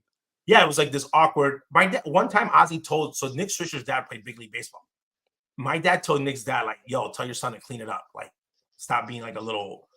But that was just like the culture of like, anytime that happened, I was really cool, a lot of players that I was like in the middle of it. It was just funny. But Swish was like one of the awkward ones because it was just, he wasn't a bad guy. He just didn't fit the culture of that team. It wasn't that he was bad. It was just, he was just different. You know, he was very like, he was a little ahead of his time, like very swaggy. You know, he wanted to hit with like, you know, sleeveless shirts, and, you know, he was doing like, he acted like he was mic'd up all the time, which I think now it's like a normal thing. I think now you get guys like Swish on there's like 5 Swishes. Absolutely. So I think that aspect from him, it's probably one of the most awkward, but I think just Ozzy and him, and Ozzy didn't hit him as a player. Ozzy was just like, I don't think he's a good teammate. It was just things that happened. Again, there was a lot of more expectations, and it was players that were backing Ozzy in this. Like, there was never like Ozzy's being mean to Swish, and he's not playing him, so we got to back up Switch. It was like, oh, great, we like it. Don't play him. Like, it was obvious. Switch was always like the new guy coming in, and then the thing kind of evolved itself. I don't think Ozzy even disliked him that much until after they both separated and Switch made some comments, and the stuff got personal between them too. But it's like the only guy. And if I saw Switch today, I'd say, "Oh, what's up, Dirty 30?" And he'd be like, you know. But it was probably one of the most awkward relationships I've ever had during that time, because I've had these polar opposites. And Ozzy knew that I hang out with him. Like, So thank God it was only 1 year, huh? Oh, for me, yes, because I was like, and it was great seeing Switch succeed where he went. Because I thought before coming to the Sox, he was the player that I thought would really help, because I thought he was great with. He was low key. He was a low key predecessor to Juan Soto. Like, very patient like, guy, get on base. Yeah, he'd walk and a lot of power too. And when Nick Swisher went to go smack the shit out of a baseball, 9 times out of 10 he didn't miss. Like, don't let the back and average he didn't get fool. hot. And I feel like with the Sox might be his lowest season, because we're talking about getting hot. Like, he never had like a moment where you're like, yeah, he never went on. He never caught fire. Like, he Adam never Dunn caught caught fire. He never caught fire with Ozzy as a player. Which I think if he had caught fire early on, I think he might have been a fan favorite because of the way that he went about it. Yeah. Again, he was a very emotional guy. He didn't do good, so his level of like intensity came down. But like, dude, Swish in spring training was probably one of the funnest guys to be around. Like, you're like 8 o'clock in the morning, you know, every day, and this guy's like, yo, what's up? And he's like very high intensity level early, like every day. So I appreciated that, because again, that's kind of, I was like, this is impressive, but it didn't work out. It was one of those stories that, you know, didn't work out completely. But yeah, that's probably one of the most awkward situations. But I think if Swisher was a rookie, I think maybe he would have. I think if he's a veteran, like when he came here, no way. I think that's one of the things I have Pedro on like my needs to improve spots, is he picks on guys like, you know, he's got his list like Corey Lee, you know, anybody that's a rookie, he'll call guys out. Nastrini was one of his latest victims, you know, like those guys, like he'll flex his victims. I'm saying like, he'll flex on them, but then like the big name guys, he won't. Like, I usually, like, when you're like, if you're gonna rip on guys, the ripping has got to be like across the board. I'll give you an example. When Freddie Garcia came to the White Sox and the players found out that Freddie was engaged to my cousin, that's like my dad's sister. You know, my mom and her were together all the time, like Freddie's family. All the players were like, "Oh, your boy's gonna get preference. Like, he's gonna be able to do whatever." Dude, Freddie was like when he would do anything that was out of line that Ozzy didn't like, Ozzy was like 5 times harder on him, just to make a point. And Freddie knew, like, I'm gonna have to be the example of how I go about my business, because Ozzy had to believe that I'm gonna call out Pablo Osuna just like I am Paul Konerko. And this is funny part. We used to be like, "Yo, dude, like, you can't ride Paul Konerko like you ride Pablo Osuna." He's like, "I can ride whoever I want, like I want." And now that I'm older, I get it. He'd have a saying, you guys are all players. You guys just make different paychecks come in on the 15th, but whoever has the last at bats, I can't always have Konerko be the last at bat. It could be the guy that's not making that much money. It could be the guy who's a rookie or a veteran, so I'm treating everybody the same. So like, come talk to me like we're adults. Like there's no and players respect it. I think that when you start nitpicking on guys like that, it's a slippery slope. And I think in my list of things that he could improve, that's one of them. All right, and to wrap up the fantasy side of it, because we just went on a 20-minute rant, Justin, from your question that we've heard 3 times already in our 2 seasons of the Blackout Show. Justin, I want to wrap it up with guys. Don't talk to me. Oh, by the way, Cleveland won. And if you guys want to know, they beat the Astros. Nobody cares. While we were on the show. Astros are last in the division. I don't care. OJ. Oh man, dude, this is like gossip, man. I'm texting my mom who's at the event. They called everybody's name, including his, and all the players walked up, but he wasn't there to walk up. Wow, that's sick, bro. Hey, we might be breaking something. It might be. I'm just saying though, like I'm not saying. I just think that I'm coming just from like a world of like corporate, to be honest. They might not fire you or they might not let you go because of something you did, but you must have rubbed somebody the wrong way. Like you didn't go to, you didn't send a happy birthday or you didn't show up to that meeting for like you're making it easier for Jerry to get rid of you. That's what I mean. Like maybe you were not in the mind. Like maybe like nobody was thinking about you in that moment. Like, oh, let's just be positive. And then you're just sitting there and they're like, oh, so-and-so. And then nobody walks up and you just get like set off. Yeah. Like you just like you just get like, I'm more embarrassed that this guy's not like you. It's like a double. It's like the effect that you might have to feel that you put in the wrong pitcher, but now it's like, oh, now you're going beyond the field. Like now you're affecting like stuff that I like. This is so I don't know, man. That's not a Pedro's not only not there for you on the field, but he's not there for you. I'm gonna give you a quick example. Jesus Christ, Gonzo. No, I'm gonna be honest with you. Freddie Garcia, okay, married to my cousin. He have charity events, and he's like, "Oh, I can't make it. I can't do this." And I was like, "Hey, man, you better start going to charity events. You better start doing your stuff." Oh, what do you mean? He said, "This is the Chicago White Sox, my friend. That's a big, big checkbox that you have to check every single time you get asked, and they keep track about who's going, who's not going, who's other teams don't. And this team, they do." Because at the moment when you're going to get re-signed, okay, they're going to look at that. You're like White Sox fans think that the White Sox don't care about off the field stuff. They for that one, like about giving back and being a part of the community and all that. Oh, they care. They care. Like that's started his tenure buying people lunch. Well, but you got to finish that tenure like that again. Yeah. If that's something. Like Jim Thome is like a great humanitarian and a great player. That's like a guy that fits the White Sox. Like, oh, we love this guy. He gives back. Like they used to love Ozzy because of that sort of thing. Like, so I think like that's a tree that you don't want to climb. Those are things that you could probably make optional. That type of thing you don't make optional. Like Ozzy used to fly back as a player for Sox Fest every year. Like never skipped one. Like when you start doing things like skipping and making excuses, like there's only so many times you can make an excuse. So they say, you know what, this guy's not fitting what we want as an org. So it's interesting. It's going to be interesting. I'm not saying it's going to affect what's going to come in the future, but now it's getting real interesting. Now it's getting like pushy, like, oh, okay. Not showing up to events. Is this, are we going to have to start having a flex contest? Like, well, we got the receipt if it happens that we talked about. We do. I just find that me personally, if I was managing, like if it was my client or somebody, you're like, hey man, you gotta go. Like you gotta go to this. Like this is not the Oscars that is optional. Like you have to go to this. And that's when we decided to do it because we also do cancel Sox Fest years on end. Yep. But so you only have a handful of these. You only got a handful of these events, Gonzo.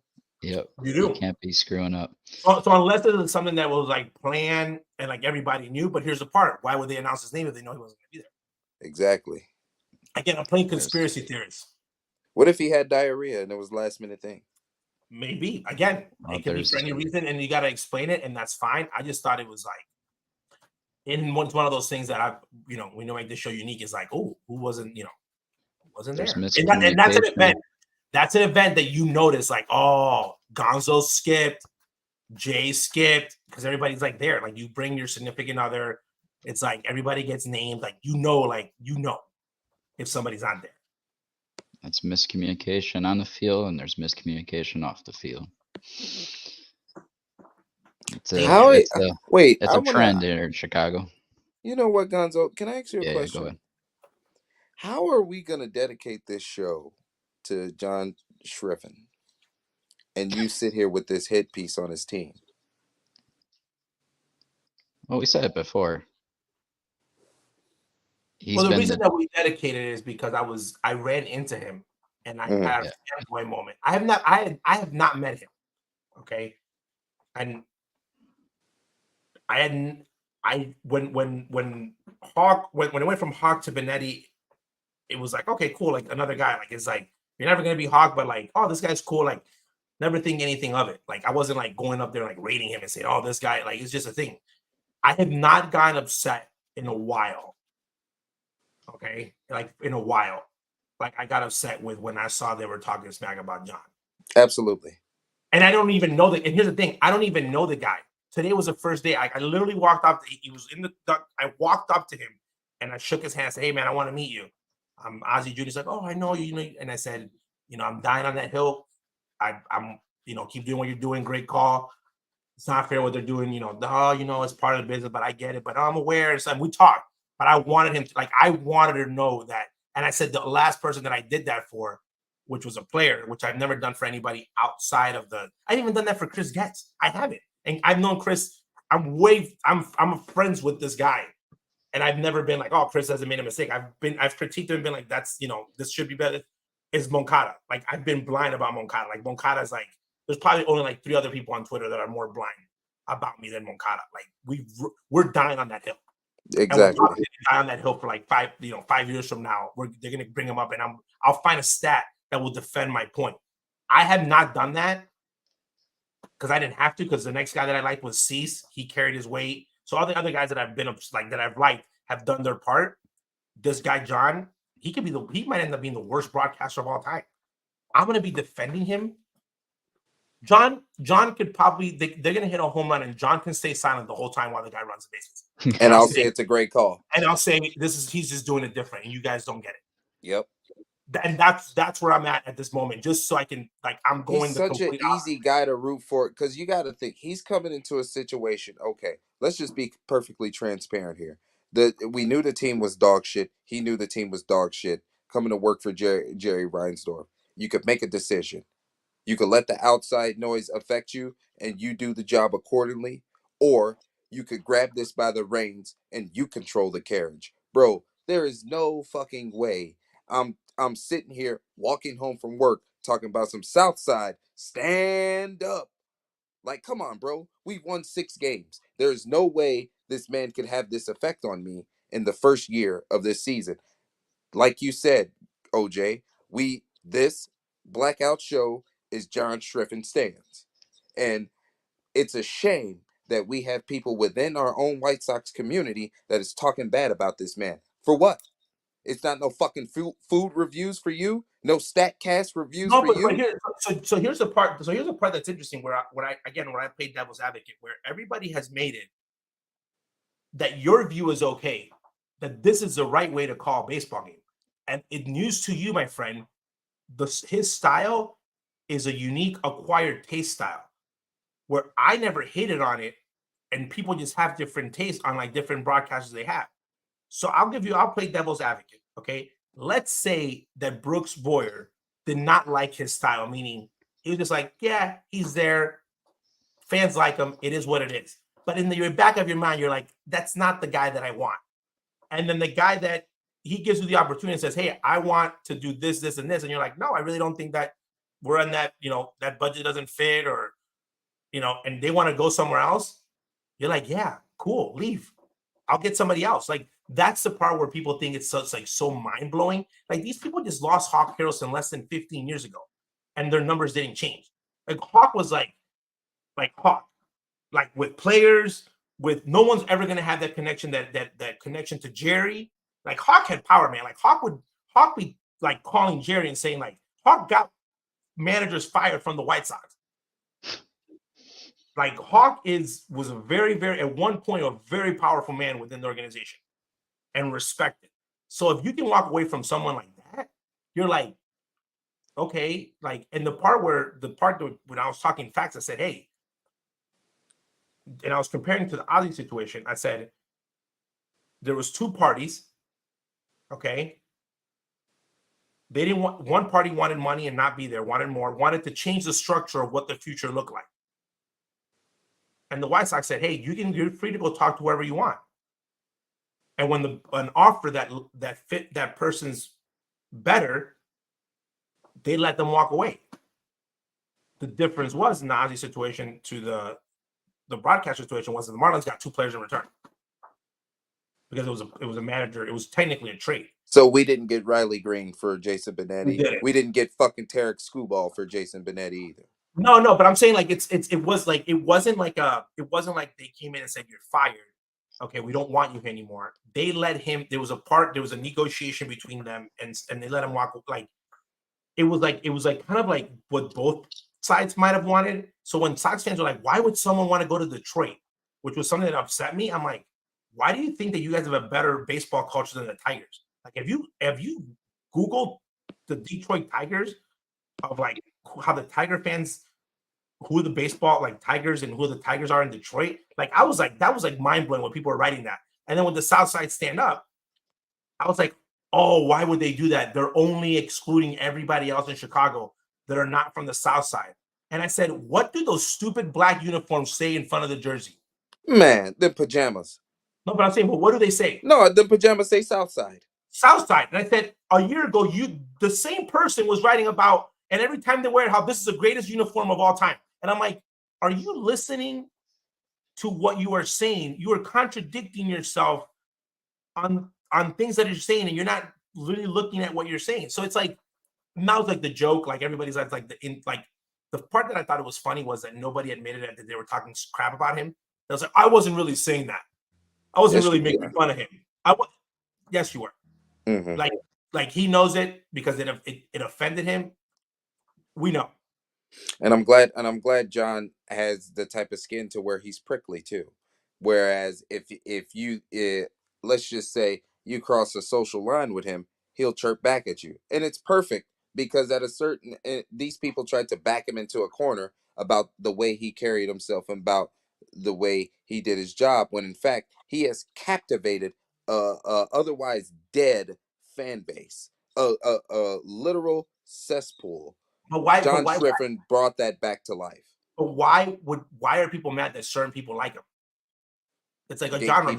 They're gatekeepers. They're gatekeepers. Yeah. It's like, yeah, man, I like this guy. So here's a situation though, like when you talk about and it's like you have to do it our way or it's no way. And here's the part that I'm keeping 100% real. 99.9% of the people on social media, especially the ones that work in media, got offered that job probably for half of the money that he's making, wear the Southpaw outfit while broadcasting the game and keep it 100% positive and probably do crazier things. So you can't judge this guy on that because you might be doing the same. So that's the part where I'm like, this is like, and the part that I liked was that the fact that he chirps back, that he knows what's going on. Okay, because the funniest thing is like when they told me like the comment, you don't know me, and I said, what makes you think you know me? Like, oh, you don't know me. Like, what makes you think you know me? Like, just because like I won a sperm race from a guy that's famous, you don't know me. You think I'm like sitting in a corner like and this be like, oh, Ozzy's kids, like, dude, we're not 10. My dad's not dropping me off in school. Like we were growing and we're still growing. And if we see you, we're gonna say something. And and people have had a hard time because anytime someone writes something, even if we're public, we're going to say it. Just like when we did the 108. If I want to be funny, I'm going to put it out there. like it is what it is. So I give him props for like doing that so early in his career, because it's not the same. Like, oh, Steve Stone. I'm like, dude, Steve Stone is a legend. Steve Stone, he can block all of Twitter and he's going to be Steve Stone. That's not John. Can I John give is you guys a God. hot take? Can I give you guys a hot take? People like Jason Benetti because Steve Stone is so good at his job. No, he need to get canceled. I'm going to get canceled, but Steve Stone made sure Jason Benetti was presentable in a baseball forum. Because if you think about the audio style of Jason Benetti, it doesn't feel like baseball at all. And now, no, it doesn't. And if anybody that tells me it does, they're full of it, because it's not traditional baseball. And again, I know that tradition is like something that a lot of people don't like, and it's a word that's like a nasty word. I'm going to be honest with you, though. I thought Steve Stone was great when he was with Hawk, and I thought he was great when he was like with Harry Carey. The fact that Steve Stone has worked with so many different styles makes him even that much better. He's goated, bro. He's one of the. He will be a future. His Hall of Fame was there was people that would question it. If he brings out in the next couple years the best of John, he has had more double play partners in the broadcast booth than anybody in the business, and he has been able to deliver every single time with every single partner. That's impressive, because it's easy like being like, oh, me and my partner were both Hall of Famers. We broadcasted together for 55 years. Or Vince, like, I'm by myself. Like, Steve Stone has just had a different, and not only that, just different personalities, different styles. So I actually have to give a lot of credit to Steve, because he heard voice. Like a lot of people on Twitter, they talk about Steve Stone like he's just the old grumpy guy on TV. Like, no, he's literally educating you about the game of baseball, what should be done, the situation, the history of the game. He's giving you the statistical brilliance of some of the players that you love. Like, what? He was the analytical guy before the analytical guy. Before analytics. He was that guy. That's what people, that's what they're so lost in, like the speed of light. Like, it's like in technology where analytics have went so fast, and some people jumped on this wave as fans that they think that anybody that's over a certain age, and you're like, wait a minute, like, when did Joe Madden, Steve Stone become like the old grumpy guys? Like, these guys were like in the guys that were like in the cutting edge of the game. Like, Steve, you talk to Steve Stone about pitching. You want to see Gonzo get excited? We have Steve Stone talk about pitching, because Steve Stone is very, very good at pitch. Like, when he talks about pitching and breaks it down. Gonzo's getting moist right now. Look at him. Gonzo will be drooling. Like, it would just, because he's just so good at it. Like, he knows, number one, he did it, which was like, people forget that he was actually very, very good at it and effective. And then he's done a lot of games, and the way he talks about pitching and the way that he goes about it, he's really good. I wouldn't put Stone and analytics in the same sentence, because he's just a baseball mind. But that's what I'm saying, though. But Steve Stone, I will admit, the analytics, though. That's what I'm saying, though. He used to be the analytical guy, but people think now that he's like, oh, he doesn't even know what he's talking about. By the way, you put Steve, it's like, oh, his horizontal vertical is, wow, what's his, Yeah, but I will say the booth hasn't stalled at all over the periods of time, and that's what I can't appreciate being a White Sox fan. At the end of the day, we listen to good baseball from whoever's in the booth. If it's Stone or if it was Hawk, whoever was their partners that day, if it wasn't the both of them, it was always good to listen to one of the two. Shorek and Hawk were just next level. Yeah. And now we got John, and we're Team John. Team John. Team John. People are going to hate it. John's going to get hated because, again, probably disappointing, but he is Team And like John. most things with the White Sox, being Team John is not hashtag optional. It's not. It's not optional. For all the haters, SouthSide stand up. We like the hashtags he's got going right now. If you don't have a hater list, you're not living. John wants all the smoke. And we're going to wrap up with the fantasy ads real quick. Josh Smith, Adam, some arms I'm going to highlight really quick for you. What the Ben fuck Lively, is this? Ben Lively. Don't tell him how to run his team. What? Don't tell Jay how to run his team. He's going to take all these notes and go take them. No, I'm talking to the listeners. listeners. If you're talking about Adam, I just told you fucking Massey just gave me a grand slam. Hey, Jay, no one cares about a team that's mid, okay? Fuck you. So, and you can't add them. You can't listen to me because I got them already. So I'm talking to my listeners right now. If you got 'em, if you got a guy in your league, add Josh Smith. If you're able to add Ben Lively, which is a Guardian that OJ's should be loving right Wow, now, not you add too, him. bro. Add Slade Ciccione on the Diamondbacks. Add him. Let me throw in Mitch Budo Park. on the Let me. Mets just basically shut out the Cubs, but he has no Oh, that's a good offense. pick So too. That's a good pick, Gonzo. I just want to throw in Mitch Parker for the Nationals. He's starting tomorrow. Lefty, good kid. No Balita Ortega. You guys want to add him? No. No, just add him. No, that's all I secret got outside. for pitchers wise. Oh, I did make a trade for Manzardo, another Guardian who should Just be a coming up goofy ass shortly. trade, bro. That wasn't as bad as what was the Seager for? It was Seager for I think a pitcher or some shit. Yeah, Sonny Gray. Yeah, come on, man. So, but I gave my boy a good outfielder in the Brewers, Perkins. Come Should on, help man. him out, but we'll see. Hey, I don't know how it's gonna go because Manzardo will be battling with Bo Naylor. I'm gonna fucking spit on you, man. Winfield Perez for or the Josh Detroit Naylor, Tigers. not Bo, Josh Naylor. Winfield Perez for the Tigers. Pick him up right now. Yes. That will wrap up our fantasy talk. But before that, I'll shout out KG in the chat because he's first place in the NL division. OJ, I want to highlight what you said about the AL division because Justin wasn't here yet. It's the best division in our league right now. But that wraps up the fantasy talk. Shout outs, boys. Justin, we'll let you go first with the hole in your wall. Wow. So basically, we're just going to get to regular schedule programming. Shout out to Asia. Look very beautiful this weekend in Miami. I'm so proud of you. You did your thing at the Cake Convention. Not every day that I get to be proud of somebody that's other than myself. Go figure. So I just want to say this real quick, Gonzo. It's been dark, and the night has been full of terrors for the Targaryens. But let me tell you, after this week, I will show you the fire, the flame, and the fangs. You're going to look me in the face and you're going to say Dracarys, and I will answer accordingly, just like the red worm Caraxes. What? Jay, I'm just happy that Like a you lizard. should be ending your losing streak this week. I am. Don't screw it up. Ask Tanner Bybee to give me a quality start. Maybe I won't. I love it. But yeah, no, that was a good shout out. You and Asia looked really good at the zoo down in Miami. Seen a couple of her relatives.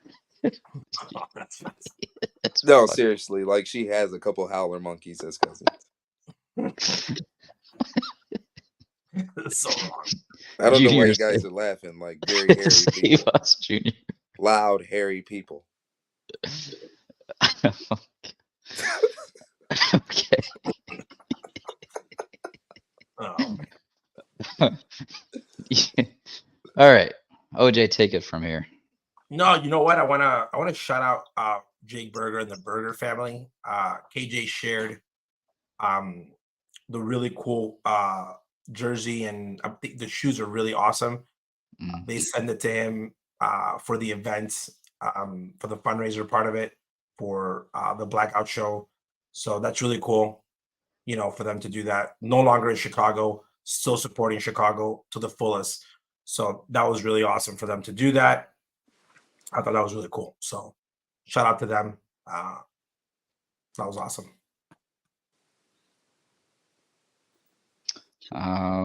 My shout out, my one and only Soraya. She's been holding down the fort today with the dogs, and she actually surprised me the other day because I went to go get gas, and she called me. She said we gotta go save a dog, so we drove up like hour and a half, 2 hours north of us to go save a Pomsky, and she was considered a feared dog at the shelter, and they're about to put her down, and they called us back. We put the application in and went and saved her, and she's slowly, day by day, coming out of her shell. So we'll be fostering her for 2 to 3 weeks, and we probably will adopt her, but we gotta see how it goes with the other 2 dogs. So things are getting exciting. Bless your heart. You got a name? I think we're gonna go with Gem. She's Gem? got like, yeah, Call it Gem. optional. What? Call it optional. She's got a black and white coat, but she also has some like Like red and Jim green. Halpert? No, like the stone gem. Gem. So Like, Gem you just Stone. do a gem. Yeah, Gem. What's Because her middle name? she's got some red and gray in her coat too, besides the black. So it kind of makes sense. But this is Soraya's name. I get the next dog, so yeah. So how many dogs are you guys gonna get? We're gonna, well, right now we got 3.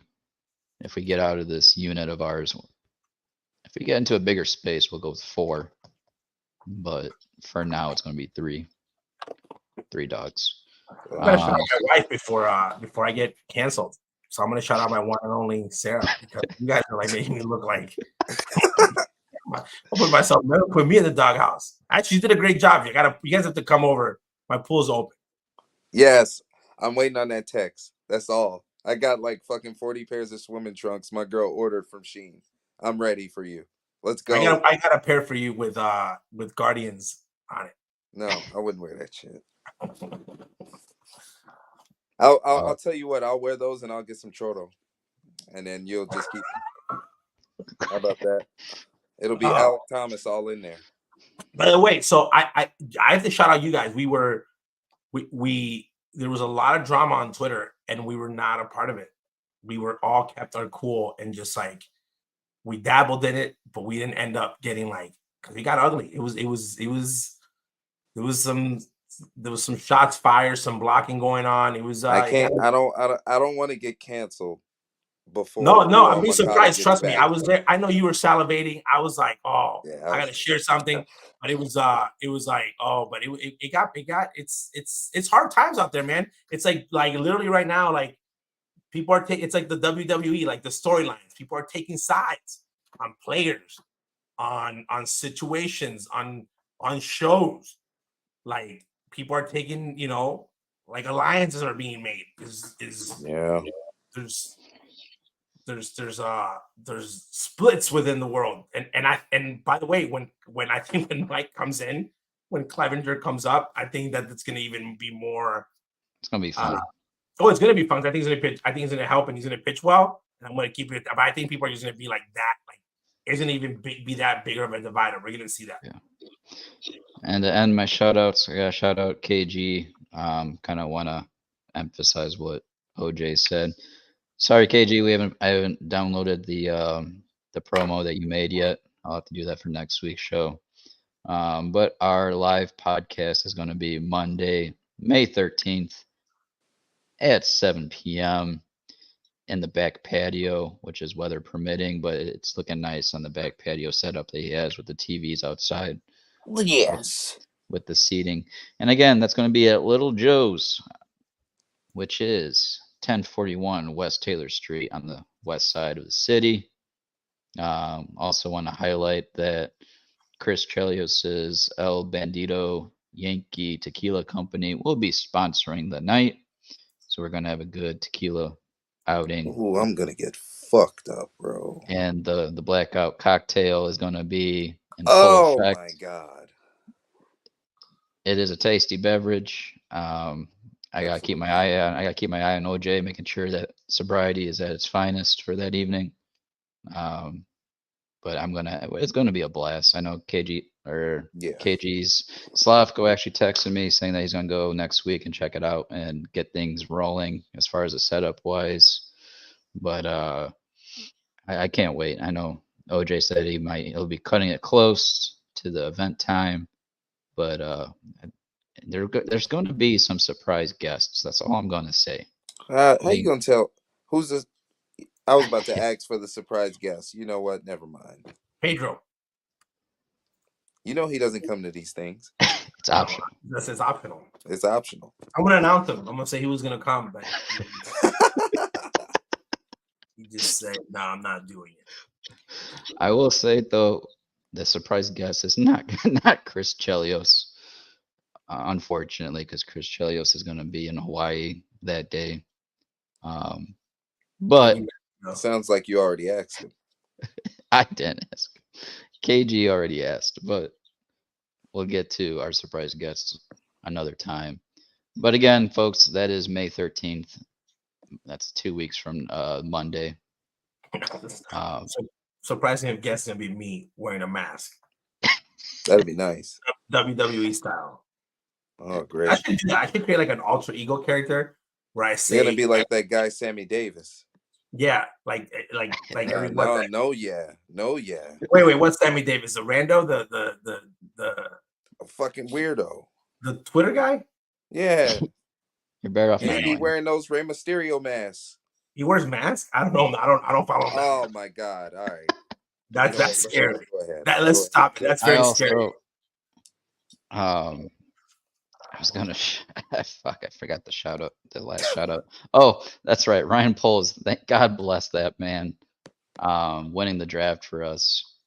Drafting Caleb Williams. Drafting Roma Dunze at 9, and then grabbing the best punter that's been projected as a prospected punter in the 4th round out of the University of Iowa. He was literally winning games for the Hawkeyes last season, but it does make a difference. I know a lot of people like, not Jerko, but the other one on the.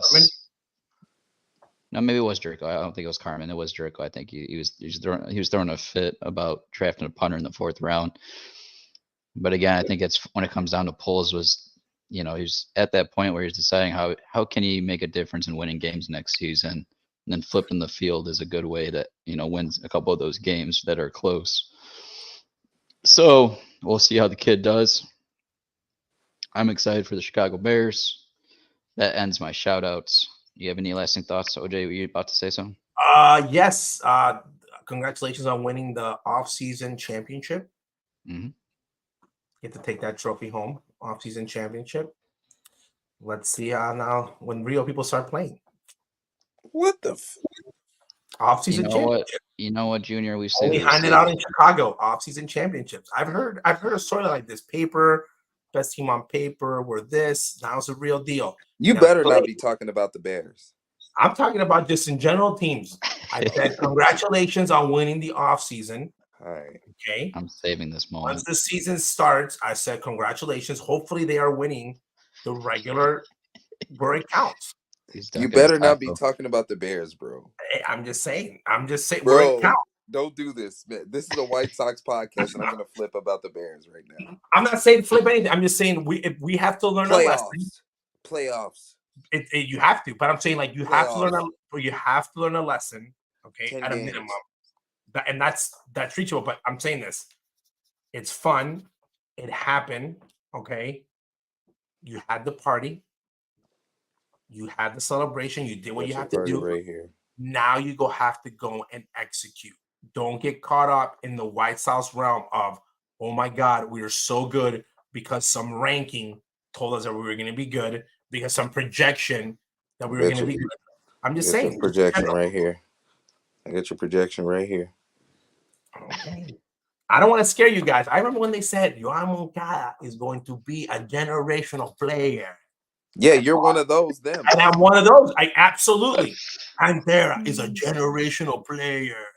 Eloy, we won't hear 500. Hold on. I've been down that road. You ain't met Caleb before.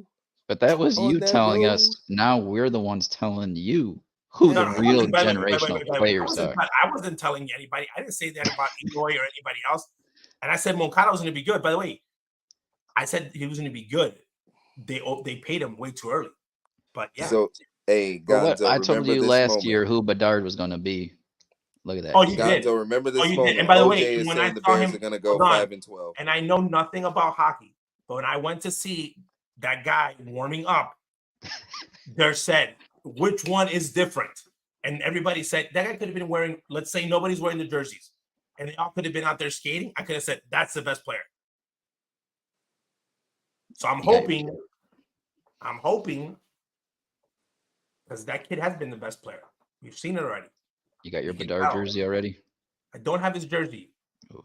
I'm kind of every time. My favorite Bedard thing is when they make him doing those videos where he sends shout outs to people like Caleb, and he looks like he's like trying to show proof of life. Like he's like, but I like him. I like him because I think I like his style. I think he's all about it, and I think that he's already got into the league and performed. I'm not saying that Caleb's not going to do it. I just now it's time to show up. Like he needs to prove like that he is the guy. Like I can go to the playoffs. Like if he doesn't make the playoffs, he's just like the other guy, regardless of what his stats and his ability and all that. And it might be that it's not his fault. Maybe they get a new coach down the line. I think he's a guy for the foreseeable future. So, if the Bears make the playoffs in the next X amount of years, he's a part of it. Well, Caleb and Bedard, they want to be GOATs. They have that approach to their respected games. And we're going to see if they take over the city. So, guys, we went over a lot this episode. We are Team John, and we will see you next week. Thank you for watching The Blackout.